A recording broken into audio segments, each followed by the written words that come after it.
Yes, we are. And thank you to the 30th Pacific Islands Environment Conference for the invitation. My name is Patty Arroyo. I'm a talk show host, if you didn't know, with News Talk K57. At this time, I'd like to welcome all of our viewers. Hello to our viewers on Fox 6. Good morning to you. To our friends at K57.com on the internet. Also, hello, Hafaday, and good morning to our friends on Facebook, Pacific News Center and K57, the News Talk K57 handle. Thank you all for coming today, and we appreciate the opportunity to be part of such a movers and shakers conference. I'm so excited about this next conversation. We are going to be speaking with a host of people. You see them here, and I'll introduce them in a second. But this is the segment on integrating natural conservation into government policies and their efforts toward promoting green development. And before we get into the conversation, and you'll have an opportunity to ask questions of the panel, let's all sit back for a second and enjoy this short video.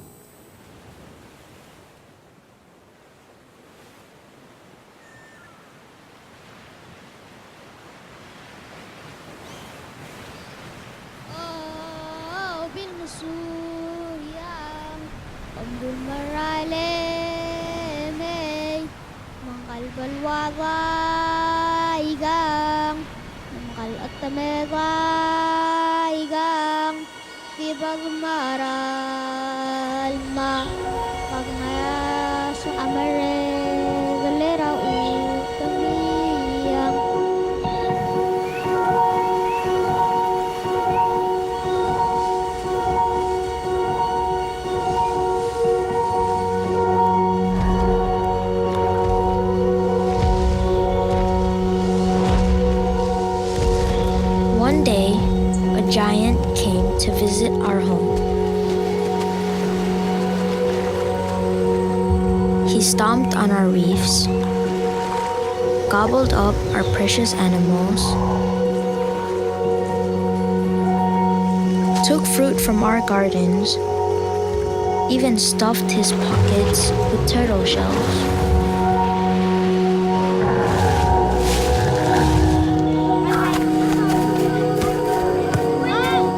Found out that he didn't mean to hurt us.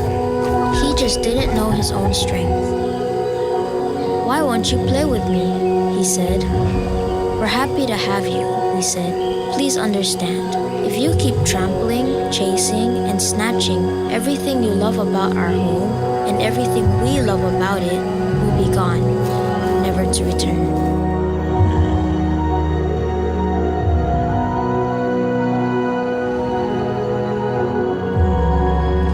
The giant went off and had a good think about this.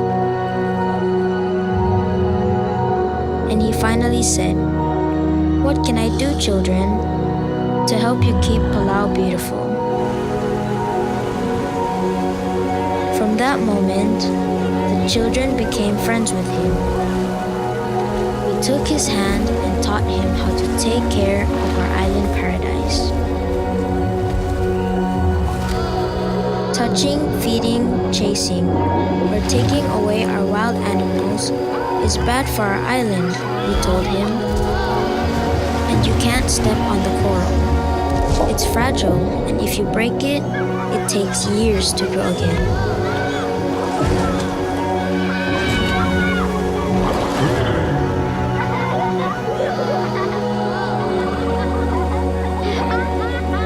Soon the giant was living in harmony with our land, ocean, and people.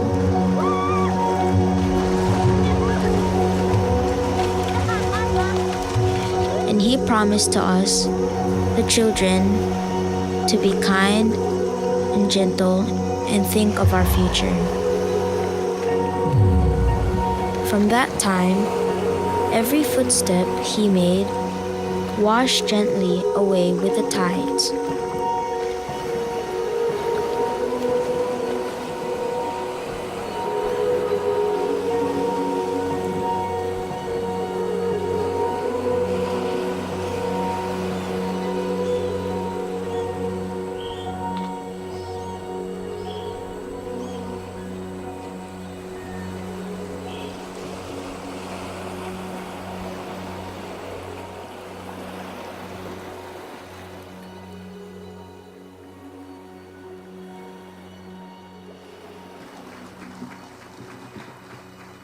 Well done, thank you. Well, now let me introduce the panelists for this discussion. The Honorable Yumi Sengabao, the Minister of Natural Resources, Environment, and Tourism from Palau. Hafaday, thank you, sir. Dr. Chris Kitalong from the Palauan Community College. Good morning. How are you, sir? And from the University of Guam, I'm assuming you're research assistants, right, at this point, for the coconut rhino beetle, Guam's best friend, Jesse Ramarui and Amy Uilut. Minister, thank you, Honorable Minister, for coming to talk about this issue. As you well know, many of us in the room can relate to a pristine area or a paradise or your island home being stomped upon. And Palau has been, I think, a great leader in this region for putting together government policies that dictate how tourists and visitors to Palau can enjoy their time there. And you've been doing this for years, and I think that you've been way ahead of the time frame. In the most recently, you've also had some incredible policies that dictate how people take entertainment in the waters through one of the newfangled trends is not using sunblock, something as simple as that. How does the government address these very tall policies that govern tourism there to something as simple as not using any kind of sunscreen that you want? Thank you, Patty. Thank Sure. you, and Ali, and good morning from Palau. Sure, I think we realized early on that, of course, we have to do something about the environment. You know, first of all, if I may just say this, we're conserving and protecting the natural resources in Palau for Palauans first. And I think that needs to be clear. We're not doing this because we're protecting biodiversity for the world. We're making sure as an island community, we need these resources. Conservation for us is a way of life. It is at the heart of what we do every day. And so it's very easy for our policymakers to take this and turn it into a policy of the land. And so more recently, of course, as you probably know, Palau actually's tourism just in the last 3 years just went up so high. We had to do something about it. It's something that we even took a drastic step to even actually cut charter flights because we knew that our infrastructure was not enough to accommodate all these tourists. And we knew that if we get more tourists, we're going to have to import more foreign laborers. And that's causing traffic for us. It's actually impacting the natural resources. And this latest video, as you saw, is actually an example of what we are telling the visitors, that you need to work with us. You need to help us in actually preserving this environment for the future generations of Palau. And I think that that's a part of a larger question, and we in Guam understand that we are so dependent on tourism for our economy. How do you draw that line where you can just say, and it's your biggest contributor to the economy, you know, where do you find the courage to draw that line and say, we're just going to shut things down until we can replenish and you can come back and taking the risk with your economy? Look, coming to Palau is not cheap. So whoever made up their mind that they're coming to Palau is coming to Palau for a reason. And we know that. And we have to make sure as people that we shouldn't depend on the outside if we want our community to be sustainable in the future. And so we need the help from the tourists. Look, if you're going to come, you're going to have to help us protect this natural resource. And because they're coming, we're actually even charging a green fee. It's not for playing golf. It's actually money that we're using to help protect these natural resources. Have you had any influence from Asia? Because in this area, the Chinese are knocking on the door all of the time. We've seen it in Yap. We've seen it in Chuk. We've seen it in other areas where there is the great lure for more money from these rich Asian countries that really want a piece of what you have to do, what you have to offer, to include maybe the compromise of the environment. Look, let me make something very clear, and this is not a knock on a particular tourists that are coming in, but we have what we call a responsible tourism policy framework that we've just put into place. And we're not saying no to the investors, but what we're telling them is, if you come in, we want investment that actually contributes to the local economy, but more importantly, that we want you to build the necessary infrastructure.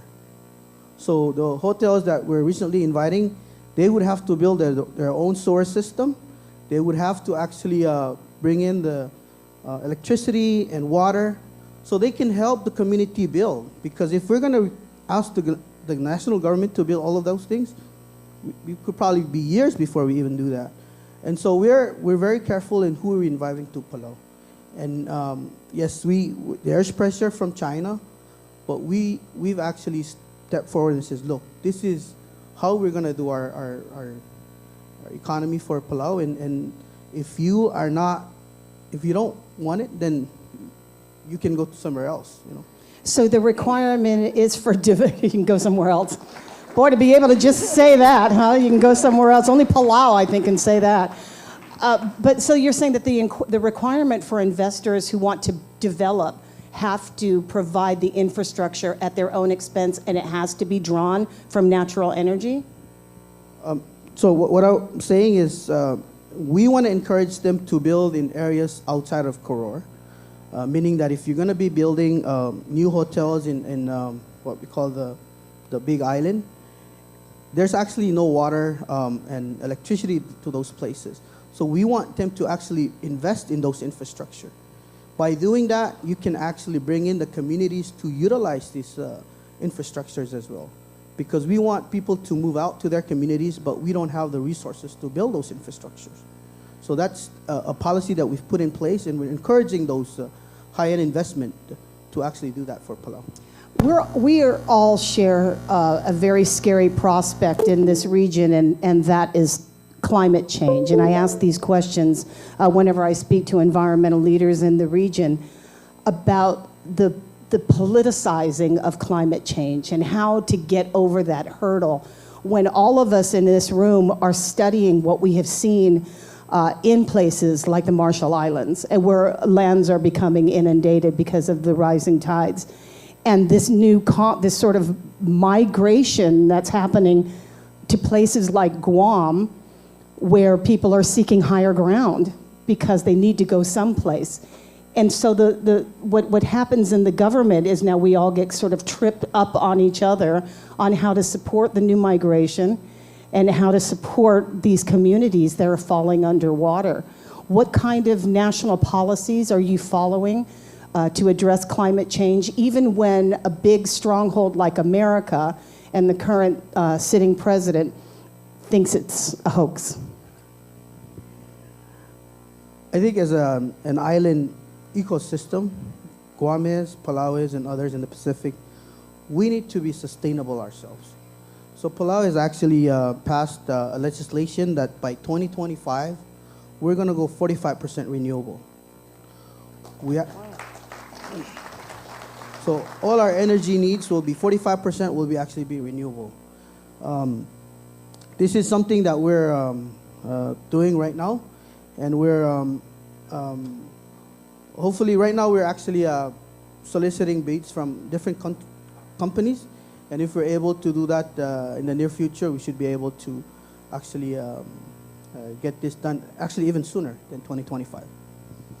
And recently, I don't know if you can address this, but recently your president sat down with the president in the White House to discuss some of the needs. We sort of joke around about it on Guam that it was great that these countries were able to go to the White House and give them their bucket list of everything they wanted for the compact to be renewed in several years, and feeling like you had the upper hand. It would seem to me in the negotiations with the United States over a renewed compact. They need us in this area at the moment. Well, they need you at the moment. What sort of message did Palau bring to the president and to the Department of Interior on things that will not be compromised in this next round of talks over compact agreement? Well, I think for many reasons. I think, as you rightfully pointed out, the geopolitical politics in our region, and with China knocking on the door for especially some of the Pacific islands that are actually recognized the People's Republic of China. It's important for U.S. and its allies to make sure that their presence in this region is felt. And that's something that we've always put it on the table in the joint committee meetings with the United States. And we hold that every quarter with the U.S. PACOM, the Pacific Command. But more importantly, I think as you raised it before, climate change is a big issue for us. And in spite of United States view on this issue, we actually put it forward that, look, part of the migration issue is also because of climate change, as you rightfully pointed out. So it is an issue that needs to be addressed, and we need the leadership of the United States to actually do this. And that's non-negotiable, it would seem to me. Of course, I think it's our very livelihood is dependent on this very greatest threat that we call climate change. And let's get to that point of livelihood, because Palau has an attitude as an island nation that has enlisted and all of its citizens to sign, not only the tourists who have rules to get there, but people who live there under the present circumstances. One thing, in which is a challenge for Guam, and we see this every day in the media, is to get people's attitudes to change toward waste, toward protection of our natural resources, to preservation of culture. How do you rally your citizens in modern times to look back on these very traditional ways as the world is changing and the technology and communication technology changes? How do we keep our islanders focused and signed on and supportive to these relevant issues? Well, let me first by mentioning this, that of course, when you bring goods from outside, it took a while for people from Palau to learn. Of course, the supplies that you use are actually, they'll dispose naturally. But of course, when you import stuff, we didn't have much experience on it. So, I'm not going to stand here and say that Palau has always been clean. But we took that drastic step. In fact, to the point that even our environmental sanitation and health department, when they go into your house, they actually have visitation to people's house. If your house is not even mowed or clean, they can actually fine you. You can actually even get fined for not doing that. And you actually get a grade. If you're failed your grade, you have to make that up, and then they'll come back and visit you. So I think it's an attitude, and more importantly, that we know that in Palau that we're blessed.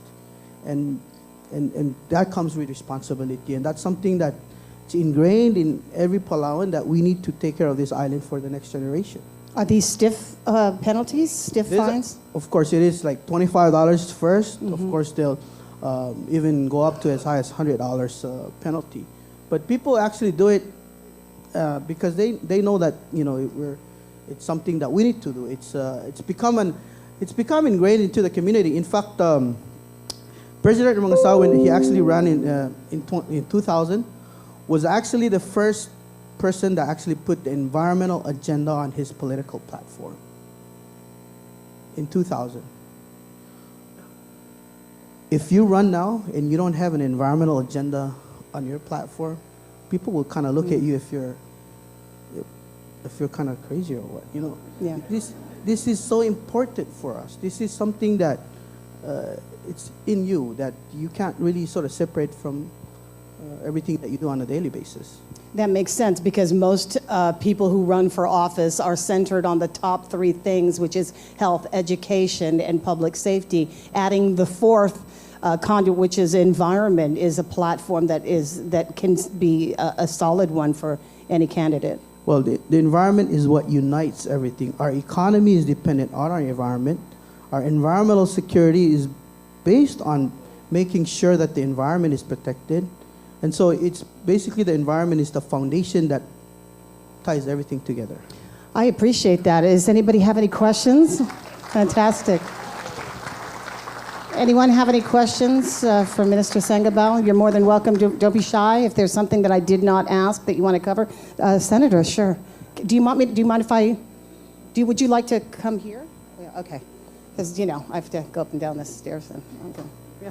Thank you. Yeah, I have a question regarding the population in Palau. What percentage of your population actually harvests their food from their environment?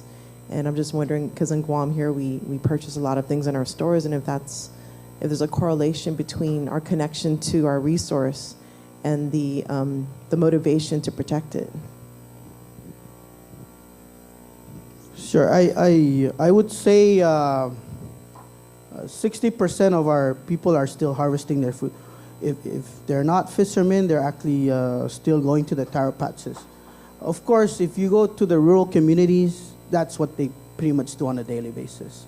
It's actually people that live in the urban area or Koror that will actually go to harvest their resources on the weekend. It's something that they do on the weekends. So it's very true. The connection has to be there. If you don't have that connection, you'll be talking about something that you can't relate to.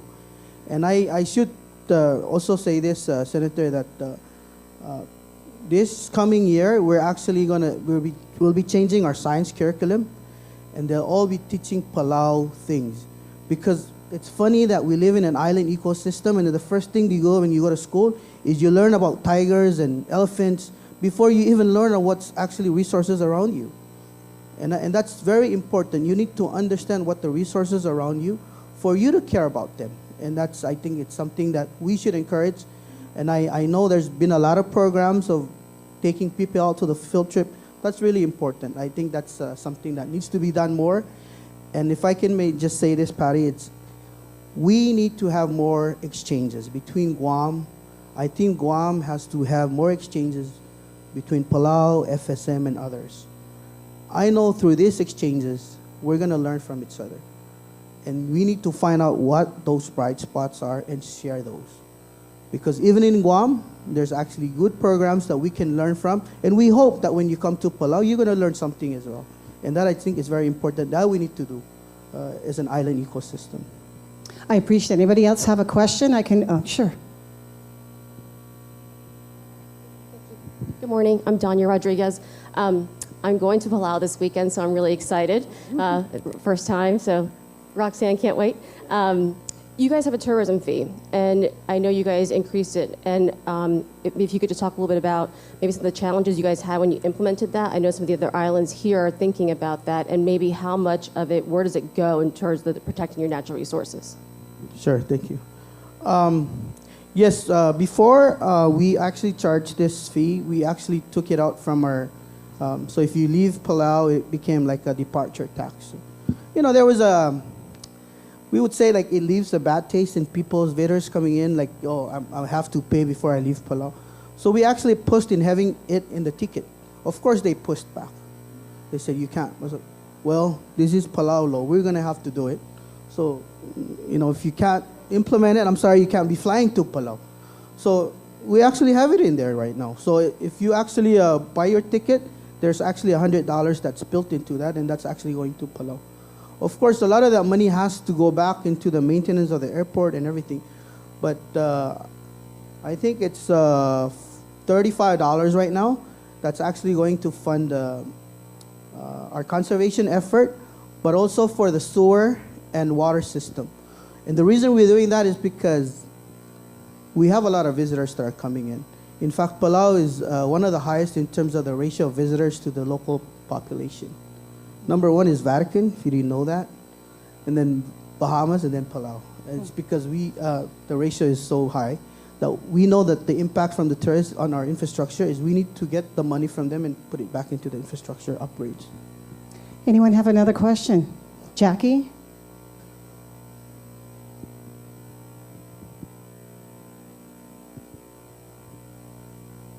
Jackie Marati, Bank of Guam, but also part of the Island Sustainability Advisory Board. We have been following what Palau has been doing and really salute the efforts that you and your community are doing to protect Palau for your islanders. We have noticed incredible amounts of the children being involved in this whole effort. Obviously, from the video, from your talking about including information about your environment and Palau's treasures in your curriculum.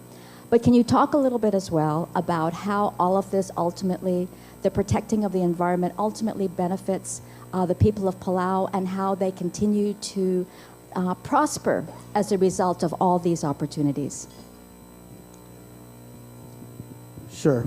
I think one of the reasons, and I'll talk about the conservation efforts more specifically, and then the environmental protection. But the conservation areas that were set up in Palau was first driven by the fishermen themselves, because they noticed that the fish was declining. They knew about something that's actually a traditional method of ensuring that we conserve our resources. So it was actually something that the fishermen themselves actually pushed, because we need the fish for our livelihood. And that's something that we need to understand, that it's driven by the community that's actually saying that, no, telling the leaders that we need to protect these resources. They understand that their very existence or their livelihood is something that comes from the environment, and so policies are put in place to ensure that there is that kind of a sustainability, ensuring people can actually have the food on the table and whatnot. And so that's something that's very important. Secondly, we also understand that it's the environment that brings the tourists to Palau. In fact, this is something that President Musa has always said in his, that our environment is our economy, and our economy is our environment. And you can't separate the two. We have to make sure that we're a unique destination. I mean, if you go to all the Pacific Islands, it's pretty much the same. But we want to make sure that those policies also invite the kind of tourists that we want to come to Palau. We want the tourists that value the environment, and you pay that, coming to Palau, the air ticket is not cheap. So if you're coming, you're flying in, that means you're also rewarding a destination like Palau that cares about the environment. And so we want you to, as a visitor, to value the same kind of things that we value. Is there anyone with another question anywhere? Anyone on this side with a question? Sure. I'm running as fast as I can. Hafude, my name's Maribel Kinata, and I'm with Friends of Reefs Guam. And for me, I'm wondering what's the balance between using policies with laws that people have to abide by versus just community action and initiative, because many of us here, there's the marine preserves, and the question, the question we always get, it's when are they going to open the preserve? So it's a common question, and it's kind of dealing with, people that have used this, or this is where they learn to fish, this is where they want to teach others, and a whole generation has grown up not being able to do that, like their parents or grandparents. So, that's kind of the balance. Like, how can you balance what people need and the environment needs, and just kind of being just that issue of equity for people, and how has Palau dealt with that? I know there's some differences, but yeah, if you could speak to that. Sure. Like I said, I think it's pretty much driven by the community.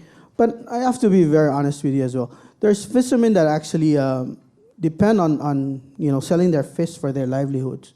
And so when there's community meetings about this, of course we're going to look for alternatives. What are those alternatives for those fishermen that we can actually do to help their livelihoods? So we've actually turned into programs like clam planting. Clams are actually, they do make a lot of money from selling that to the tourists that are coming to Palau, or actually even sending out for clam trade for actually aquariums. So it's actually making them a lot of money. We need to find those alternatives. We're also encouraging, and I should mention this, we're also encouraging the fishermen to actually catch pelagics. And so we have a new directive from the president that's actually choose pelagics, and which is really encouraging government functions and schools to actually cook pelagic fish like tuna, mahi-mahi, and others, and not the reef fish. Because we understand that a healthy environment requires that fish to always graze on those algae for new corals recruit to come in. That's very important because we know, we look at climate change as something of a cancer. If you have a healthy reef, it'll stand that, it can help you to actually withstand the climate change impact. If it's not healthy, of course it's going to be taken over by algae and it's further deteriorate. Is there anyone who has another question? Oh, okay, sure. Oh, I'm sorry. Well, he raised his hand first. Do you mind? Half a day. My name is Kyle Dihalik, and I'm actually interning with the Bank of Guam. My question for you is, are there any youth organizations that are part of Palau's environmental initiative? Yes, there's actually, we have quite a few local NGOs. We have a Palau Conservation Society, there's a Bill Society. There are other groups that actually bring in the youth to be part of their programs. A Bill Society every year actually has their summer camp, and every kid would actually can enroll in that camp and learn even to go out to the reef and actually experience going out fishing, and then the girls would actually go to the taro patches. Those are the things that they do for the youth. This summer, actually, the president actually said, look, we can't have our youth not do anything.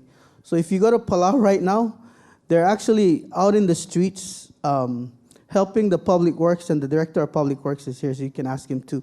They're actually going out and cleaning the roads and actually repainting the, because we want to build that, instill that into there, that, you know, you have just as much of a part in actually ensuring that Palau is actually as clean and beautiful as it is. And Patty, I also like to, if there's no more questions, because I think the Dr. Kiralong and others, you Sure. know, Yeah, we were going to move on to yeah. that. There was just one last question over here on this side, if you don't mind.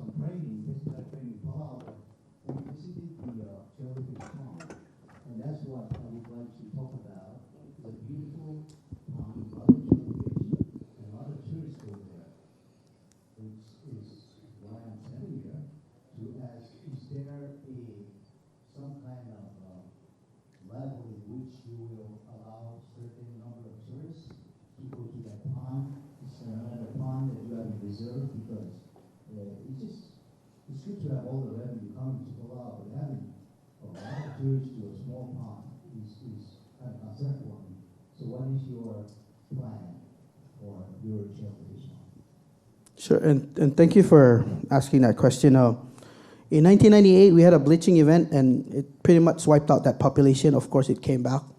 And this recent, also the jellyfish was also disappeared, and they finally, over, I would say 2 years, they're finally back. They're not quite to the level it was before.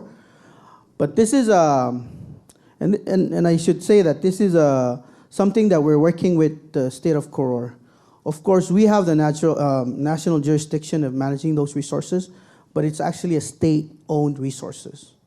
And so it's always something that we're talking with the state about. Then one of the things that we talked about is when the population was struggling to come back, we thought about opening another one. There's actually over 70 marine lakes in Palau, by the way. 4 or 5 actually has jellyfish in them, but they're harder to access. Of course, there's probably crocodiles in some of them as well. So we actually talked about, should we open another one up and close this one, or should we sort of wait for this one too? And one of the things that we said, look, we're going to open it up, but we're going to have to put in these measures. And one of which is ensuring that we control the numbers that are going in. Another thing was on this sunblock, that we need to make sure that whoever's going in there is not using the sunscreen before they go in. So there are actually measures right now that we're talking with the state governments that are being put in place. And we're also working with them to actually put clams around the area where they're supposed to, staging area. So if they're not allowed to go in because the numbers have already hit that, they would actually snorkel and wait for another group to come down, and then they could go in. So those are the kind of measures that we're putting in place, and hopefully those will have a positive impact. Yes, it's making a lot of money for Koro State, and it's a very important resource, and it's actually within the UNESCO World Heritage Site. So we have to make sure that we're taking every precautions to make sure that the population is sustained. Thank you. I appreciate Patty. that. Thank you Yes, very much. And now I'd like to introduce Dr. Chris Kitalong from the Palau Community College on another topic that has hurt us all in the islands, and apparently there's no shot that you can take. No one is immune from it, and that is the pesky coconut rhinoceros beetle. Do you want to give us an overview of the invasion into Palau, and then we can go around the room if anybody has any questions about it? Sure. Just on the lines of what the minister was bringing up, a lot of the action in Palau is community-driven. So when the Bureau of Agriculture under the minister came and requested the assistance of Pacific Academic Institute of Research, which is based at Palau Community College, which is a group of young scientists like Amy here and Jesse, they actually took charge of finding out what was going on in Palau. So if possible, I would like to allow them to give a little bit of an overview, because they presented at the NIH as part of the Pacific Step Up.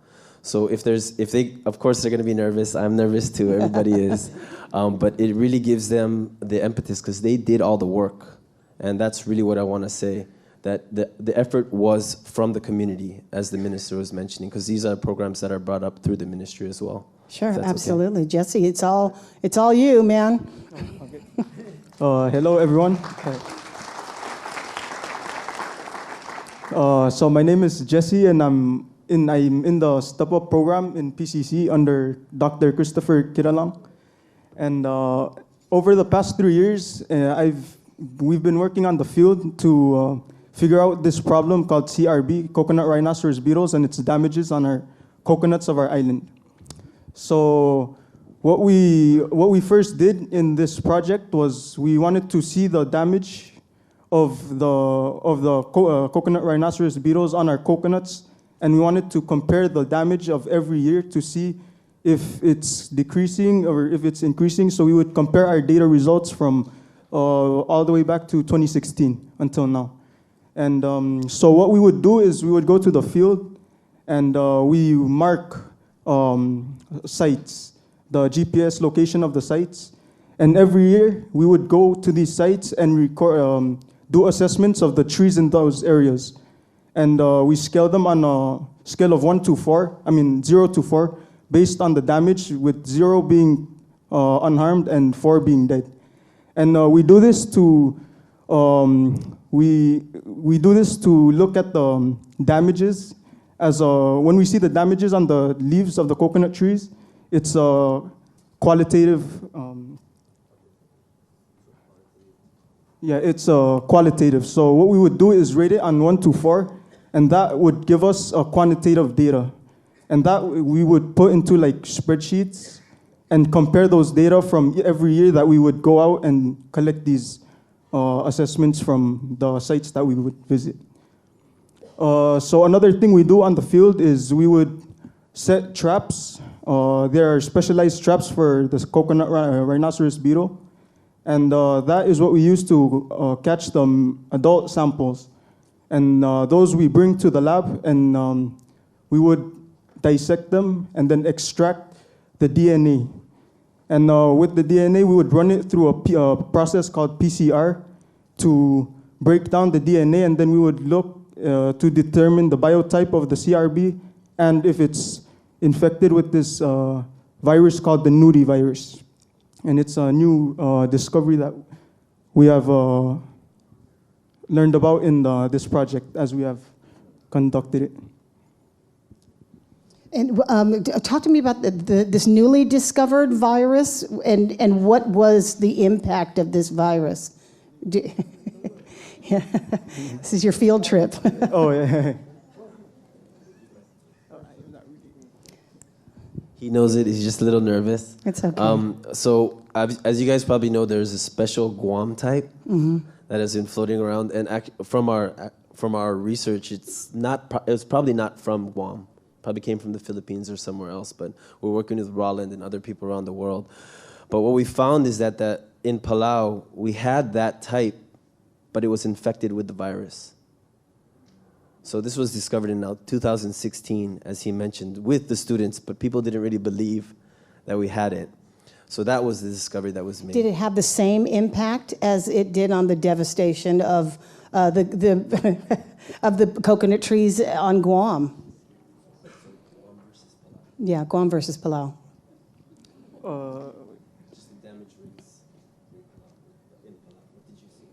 So in Palau, when we looked at the damage rates over the years, it wasn't very serious. It was actually very stable changes in the data compared to Guam, which was very severely damaged from this CRB. You know, I was thumbing through a book recently, and it was a book that was actually written back in 1977. And in it, I don't know why this was sexy conversation for me. I was looking at the rhinoceros beetle there. But I was just curious because there was an artist rendering of somebody had hand-drawn a CRB, and it dated back to in the early 1970s, the discovery of the rhinoceros beetle in Palau. Have you done much research on, the origins from the beginning, and was there eradication at the time? I guess we're very localized in our region, but Kabotumushi, actually, it's a Japanese name for it, was a southeastern beetle, so it's native to the Southeastern Asian region. And it was said that it came around or was discovered after World War II because there was a lot of damage. But I'm thinking because Palauans have a name for it, this is ethnography, that it was probably here pre-time. So we looked in the Japanese collections and found that there was collections of the beetle. So it probably came up during the southeastern honeybee trade to the region, but it never hit Guam until recently. Yeah, and when it hit Guam, we were so flabbergasted at how it got here. Somebody said that it must have come from a Japanese traveler that thought it was a cute pet to bring on the plane. I mean, there were wild theories about, its origin, but as we were watching daily, seeing some of these long-standing coconut trees just succumbing to the rhinoceros beetle, at some point, Guam residents became like bounty hunters for this thing, and they came up with all these concoctions of ways to kill it. And some of it, we were fortresses in our homes because everybody had the same problem. If you had palms outside your door, you were going to be attacked. And so the incoming overnight was pretty severe, as Jesse said. Do you have that same problem in the community where residents are having an issue trying to fight it off with household concoctions? People just catch it on the trees. Palau hasn't experienced the same damage as Guam or the Solomon Islands or other places, so the reaction wasn't as severe. As he had mentioned, the damage started at around from 3, and then it dropped to 2. So actually we had a reduction in damage. Wow. And that is probably because the nudie virus evolved. And it's because Palau has other biotypes. And just like any virus, things can evolve. And probably Palau is that sort of natural habitat where the virus was able to mutate and then infect the new biotype. It was actually pretty amusing because you're right. People would just try to catch them and step on them, and then we were told that we should freeze them. Do you remember when we were told freeze them?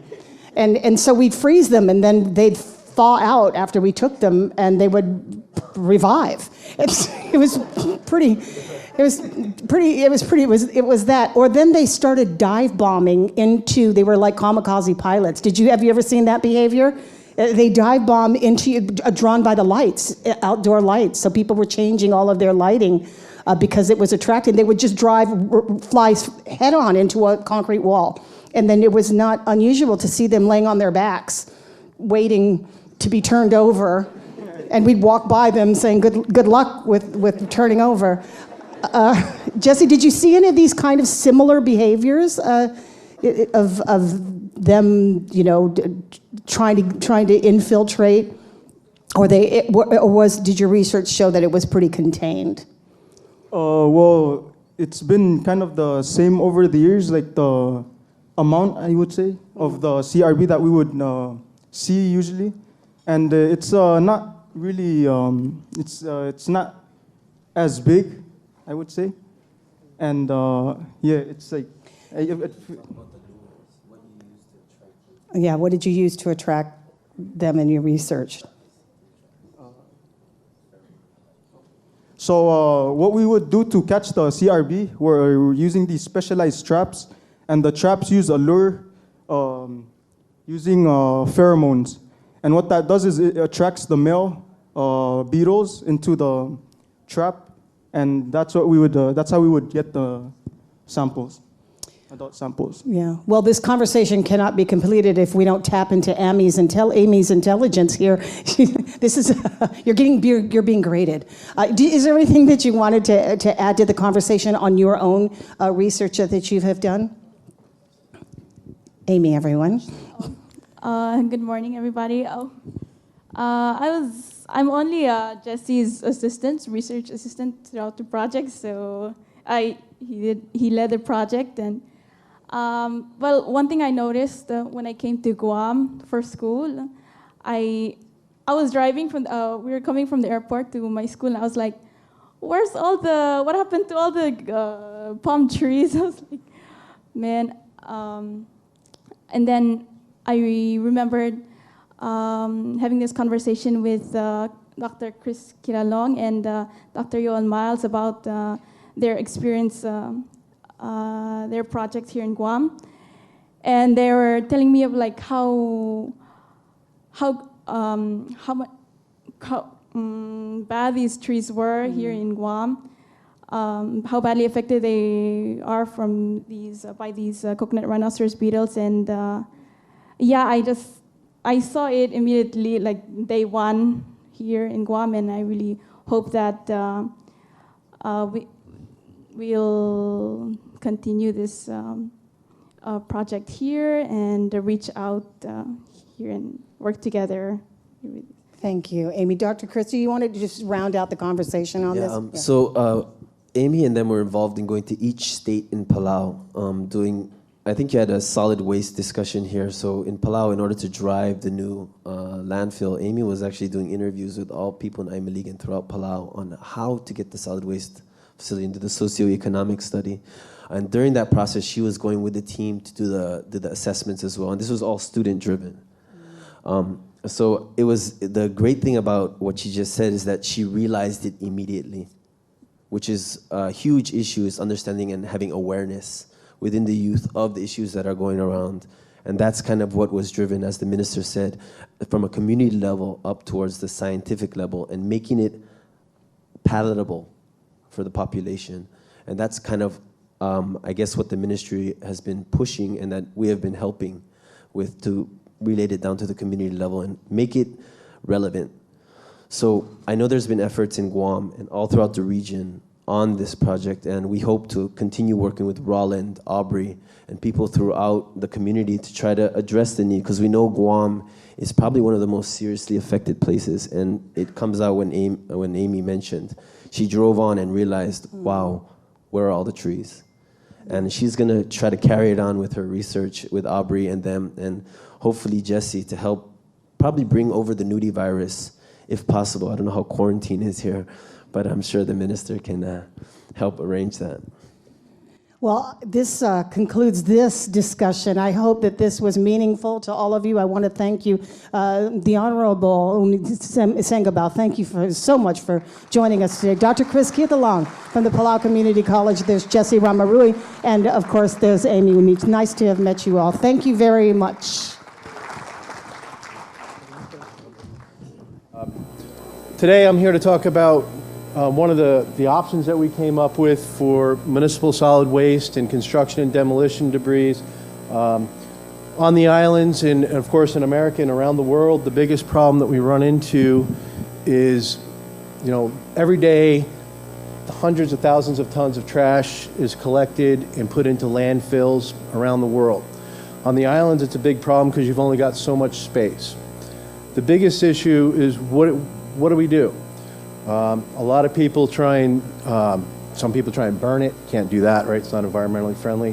What we came up with was an option to actually reduce the size, reduce the footprint, and reduce the, the impact on the environment through just reduction in size.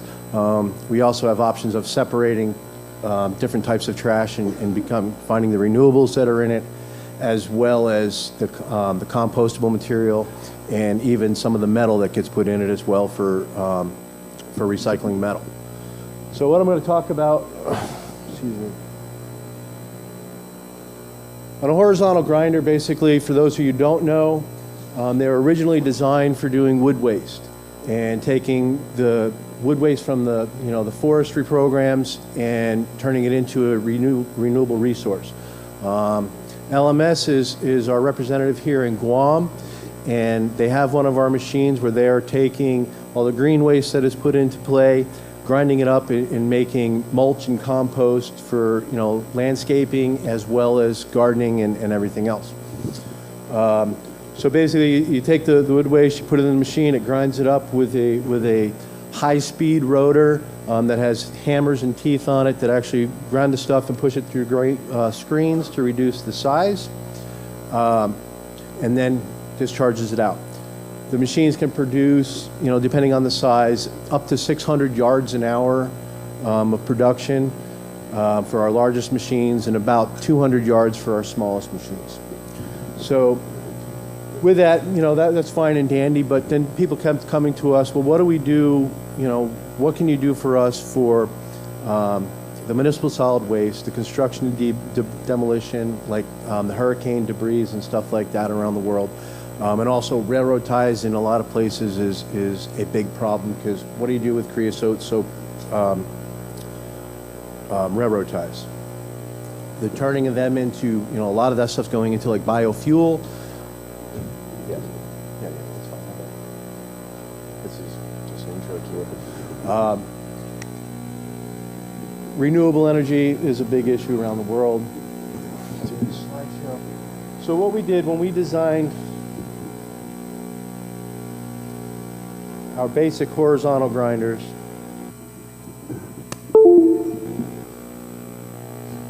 maybe? There it is. Okay. Woohoo! All right. So as you can see, this is what a horizontal grinder looks like. We'll go through this. And you see in the background here, this is all hurricane debris from Hurricane Michael in Florida, which was as devastating as it was in Saipan last year, about the same time frame. What happened in Florida, it wiped out 20 miles of coastline, several miles deep, just totally devastated. As anybody who knows about what happened in Saipan, about the same amount of destruction. What the government did to clean up the mess is they basically just went in with bulldozers and they pushed everything there was to the roads and the sidewalks and the curbs, and they loaded it up into trucks and they just hauled it away just to clean the area. With our machine, they brought it to facilities such as the one in the background here, and what do you do with it? We got to get rid of it. We got to grind it up. Got to do something. So this is a case study that we did with the R Plus package, which is the name, what we call our optional package for the machine. And we took it in. What we did for this study was we Yeah, for this study, C&D waste debris from Hurricane Michael was collected and processed with a 4710D, which is our mid-size grinder with the R Plus package. This debris primarily includes typical storm debris consisting of the contents of houses, green waste, and architectural remnants. Debris included many materials that are not typical for traditionally tooled grinders. I mean, grinders, like I said, they're made for wood waste products. As you can see here, there's a little bit of everything. So what we did, we figured we'd do a study and see how much reduction we can get on this type of product. So we took 5,000 cubic yards of the material, segregated it for a test plot. This material is ground into a space illustrated above. Conservative measurements were utilized for the study. Basically, we took a little bit of everything, compacted it down. So the process into piles that were 12 feet in average in height. So we did 5,000 cubic yards of material. We processed that down into 1,567 cubic yards. Right, that's quite a big reduction. The material was then compacted with a 50,000-pound excavator in 3 passes. Basically, just an excavator drove over top of it 3 times, and we reduced the height from 12 feet to 7 feet 4 inches. So the 5,000 cubic yards of C&D waste was compacted into 661 yards. This waste could be compacted further with a traditional compactor that you see in the landfills. So the unprocessed waste compacted with an excavator was an 86.7% reduction. It's basically 7.6 to 1. To standard reduction, 5,000 yards, we dropped it to 1,500 without compaction, therefore, reducing the impact on the environment that way. We did this in 4 hours and 12 minutes. Output of 1,190 yards per hour is what we were able to do with this diesel-powered machine, 17 gallons an hour, which is considerably less than the average. I don't know, what are you guys getting fuel usage on your grinder? 40 gallons an hour. So a standard grinder doing standard wood waste reduction, about 40 gallons an hour. This machine did 17 gallons an hour, doing 3 times the production that a standard grinder would do. One of the things we run into with grinders is stuff that can't go through them. This is the only piece of metal that would not go through the machine, and it was 18 inches wide by 4 feet long, and it actually tried to go through. As you can see, it's bent. So basically, you can put pretty much anything in this machine, grind it up, and reduce the size. We put, like I said, everything that was in your house was put through the machine. Motors, appliances, furniture, carpet, metal siding, you name it. If it's in your house, it went through, reduced it, got the good reduction out of it.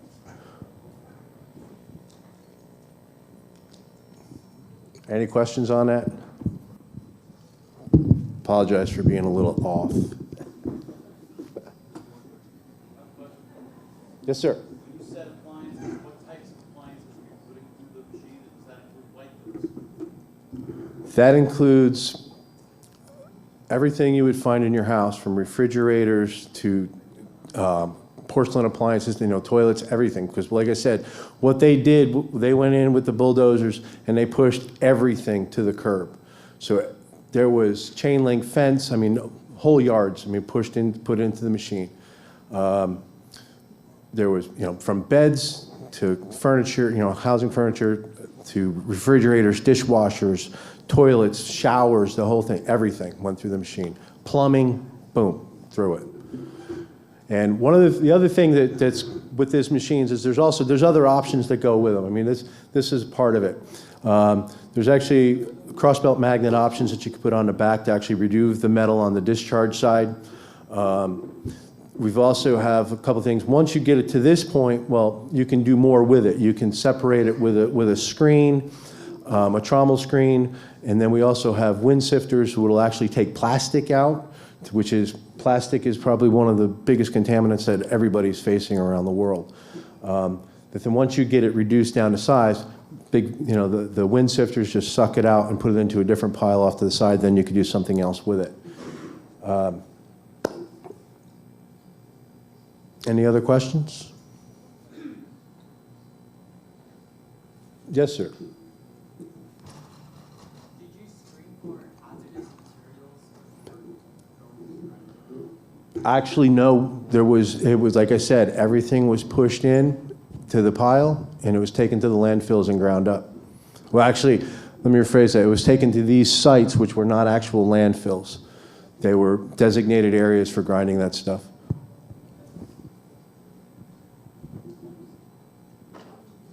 So did you get an exemption from Florida DEC because you did have hazardous waste materials in terms of going to the various landfills?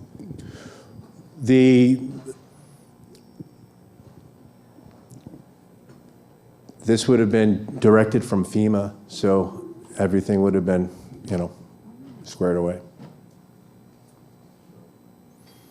And once you're cleaning up a storm debris, what do you do with it? You know what I mean? You have to get rid of it, so. Typically, we'd go to a hazardous waste landfill that's lined. Sure. It's going to be hazardous materials. So I was just wondering about an exemption. So. Well, I don't believe there was exemptions because at this point, one of the biggest issues they did is once they started grinding up, they have to determine where they're going to go with the material once it's processed. Yep, no problem. Any other questions? Once everything is pushed off from the property, is that when they do any pushing of the materials out, does FEMA get involved first because in Saipan they ask the community, please try to segregate hazardous waste and. Yeah, I understand. Yeah. FEMA was involved with this from the beginning. Okay, so Yeah. pretty much like the It wasn't. hazardous waste. It wasn't just. Okay, all right, okay. As we say, down in the southeast of the U.S., Joe Bob operator went in there and just started pushing. started It was pushing all. it, yeah. It was all directed. Government directed on what Yeah, they're going to because, do. Same thing as what happened in Saipan. I was deeply involved from the BEC, from the DEQ Yep. side. So we make sure that all the hazardous waste are removed first, then push everything out. Yeah. All right, thank you. Yes. Are you allowed to disclose what price tag you have that machine? Yeah, we can talk about prices. It's not from up here, but down there. I can tell you this: horizontal grinders as a whole, depending on no matter what color it is, color has different models, brands. They're not cheap machines. In today's world, everything is expensive. The biggest thing that you have to look for, whatever model you look at, whatever brand you look at, you got to look at cost per ton, and that's where it's all based on. One thing I will pitch it. Peterson grinders, we are the most productive, most reliable machines on the market. Just throw that out there. Cost per ton is on our machines it's about $3.67, something like that, per ton. So. That machine compared to the top grinder. The biggest difference between, we'll go all the way back to 1984 when Neil Peterson, the Peterson, in the Peterson name, when they were looking at how to go from finding a renewable resource, finding a product to make out of the wood debris and stuff like that. On the market back then, that's all there was tub grinders. The biggest problem with tub grinders, excuse me, the biggest problem with tub grinders is that if you look at a tub grinder, it looks like a big blender, right, or a big mixing bowl, and it turns, right, and the actual rotor itself is on one corner of it, and as it's turning, it's pushing the stuff into the rotor, and it's at an open top. And so what happens when the pile in the tub grinder starts to get reduced, it becomes lighter, and a lot of material gets thrown out of the top, right? And you'll see if you actually did some, you could probably find some Google videos where they find chunks of material getting thrown hundreds of yards down the road and landing through people's houses and that sort of thing. So Neil Peterson was looking for a safer alternative, and we developed the horizontal grinder because the way we do it the material is protected from being thrown out from what we call the compression roll, which is the upper feed roll, which carries the material into the mill. You have a hopper, drop the feed in, runs on chains, gets to the compression roll, it feeds it in, pulls it in, and it's all contained inside the machine. Unlike a tub grinder, which is just an open top, throw everything in it, boom, boom, throws it all out. Production rates, tub grinders are good for some products. They do a little bit better with some types of things you put in them, but horizontal grinders are a much safer alternative, and you get about the same production and less damages to everybody else around the world. Time's up. Kicked off. Thank you.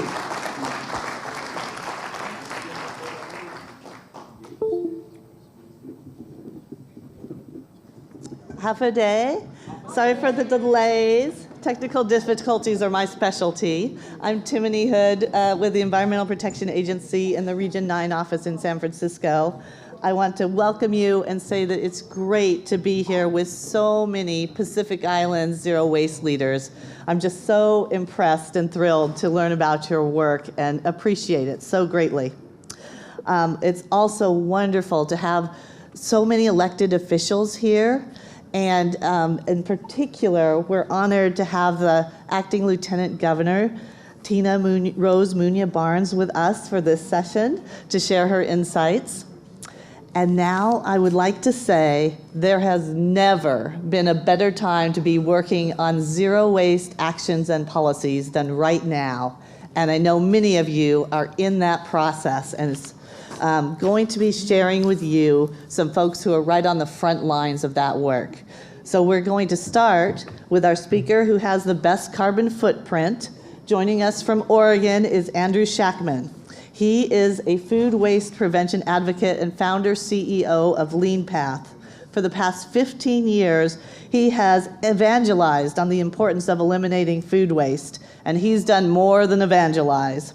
He's engaged global organizations to join the food waste fight at scale. And he's working with over 2,500 customers in 30 countries and clients including IKEA, Aramark, Sodexo, and Google. Since 2004, he's empowered culinary teams to prevent more than 37 million pounds of food waste from being generated, and he's currently his company is currently preventing 1 pound of food waste every 2 seconds. Andrew, welcome remotely, and take it away, and just let me know when I can advance the slides. Great. Timony, thank you so much. I am pleased to be able to join you, albeit from afar, and I appreciate all the valiant work that has gone into getting me connected today. So we are going to talk about food waste to begin this session, and specifically, we're going to talk about some of the things that we're doing right, as well as some of the things that we can look to do better. And I'm really excited to be having this conversation because indeed food waste is a topic of tremendous interest at this point, and I imagine that many participating today are already deeply versed in it and involved. We have never had so much momentum on this particular problem as we do today. So Timmy, if we could move forward to my first slide, I just want to quickly introduce myself and my company, and I appreciate Timony's giving me the nice intro there. But, I think you get to know an organization probably most by what they're trying to accomplish. And for us, it's really about ensuring a sustainable future by eliminating global food waste. That's what we're attempting to accomplish. It is something that we get up every day about. Uh-oh. We're having a little trouble hearing you. Specifically, our mission is to make food waste prevention and measurement everyday practice in the world's kitchens. And the key line there is everyday practice. That's when it has to be easy and fast and something that people really understand intuitively everyday practice. And so that's really what we're working to, trying to make that food waste prevention every day in food service hospitality organizations. We can move to the next slide. I think you've already gotten kind of the overview on our business. The point today is not to talk about Lean Path specifically, but more just to share that we've had the chance to see food waste all over the world, and we understand the common elements as well as some of the things that are different.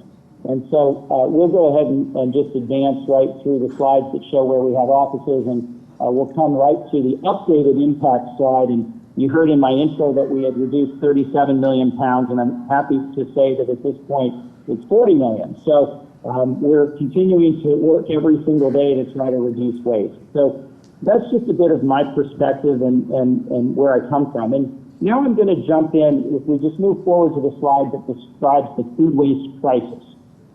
So what I think we all know is this is a big problem. And we've probably heard some of the headline statistics more times than we would like. But for those who might not have heard them, according to the FAO, about 1/3 of all the food we produce is lost or wasted. And that's over 2 billion tons a year, market value of over $1 trillion. So this is a staggeringly large problem. You know, I'm so close to it day in and day out that sometimes I see these numbers so often, but sometimes I have to step back and just really marvel at actually how big a problem this is, because you get so close to it, you need to step back and see the forest through the trees. This is one of the primary challenges of our time that relates to our environment, to feeding people, so many parts of our world.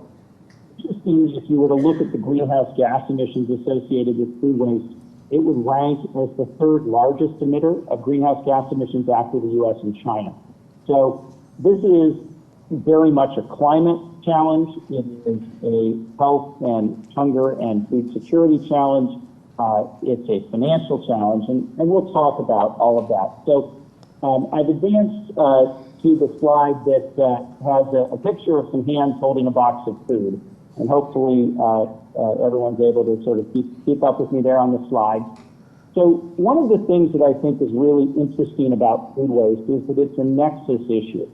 It's one of those things that when you work on food waste, it's really interesting that you're actually working on many, many things that are important. And I've begun by mentioning a few of those already, but you know, I think it's important to highlight that when you want to go work on many things at once, there's no button that has more power beneath it when you press it than food waste, because it is climate, and it is hunger, and it's water, resource efficiency, soil health, human health. So many elements of this are tied to this. And it was pretty breathtaking when we first discovered that, and why we're so committed to working on it. Going to the next slide, I do want to point out, though, that food waste is also an economic opportunity.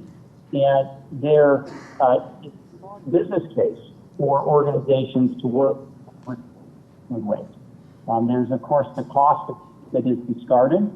There's other costs as well. The cost of disposal, energy and water that goes into creating something, labor, as well as the lost money and sales and profit associated with that food. And so I just think it's important to realize there are very few places in a kitchen where you pay 5 times for something that produces 0 value.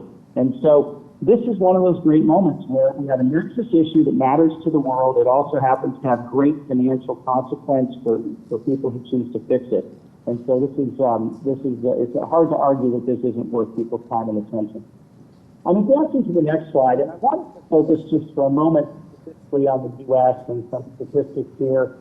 40% in the U.S. is wasted. And so we talked about how it was a third globally. We actually have more than that in the U.S. And it's certainly an opportunity for us. We don't want to be the leader on this statistic. So I'm happy to be working on reducing it day in and day out. So if we advance to the next slide, I want to break this problem down a little bit for you and show where it's happening. So according to RESED, it's a great nonprofit that's done some terrific work on food waste, we know that about 40% of the waste is happening in consumer-facing businesses and about 43% in homes. And my point of focus is very much in the businesses. That's what I do every day, and I think there's fascinating and important work to do across the spectrum, but I'll focus today a bit on the consumer-facing businesses part of this problem, because it's where that financial alignment really happens. So if we can advance to the next slide, you're going to see a picture of a kitchen. And some of you might notice very subtly in this slide that there's also a picture of an elephant. And we like to think of food waste as being the elephant in the kitchen or the elephant in the room. It's a huge issue in food service and hospitality. And what's interesting about it is that people are so familiar with it because it's been around for so long that they're a bit numb to it and tend to have adapted to it and work around it. And so one of our biggest challenges is to wake people up to the fact that food waste is indeed a huge problem and worthy of their time. And some of the things that they've been assuming have to become waste really don't. We find specifically that in food service, moving to the next slide, overproduction plays a central role in waste. So if you're wondering where the number one waste source is or the number one culprit, it's making too much. It's trying to match supply and demand and not being able to align that perfectly. And so that's just something to keep in mind, that if we're going to fix this problem in food service, we have to address overproduction. Trim waste and spoilage are the other two that compose the top three. Moving to the next slide, I want to talk just for a minute around why this food gets wasted, because that's something that I think it's really important to understand. Nobody comes to work wanting to waste food, that's for sure. Food waste happens because of a number of priorities that we're trying to balance. And one thing that we've found is that overall it's about managing risk. People are concerned about a number of risks in their business, and so they address them often with food waste.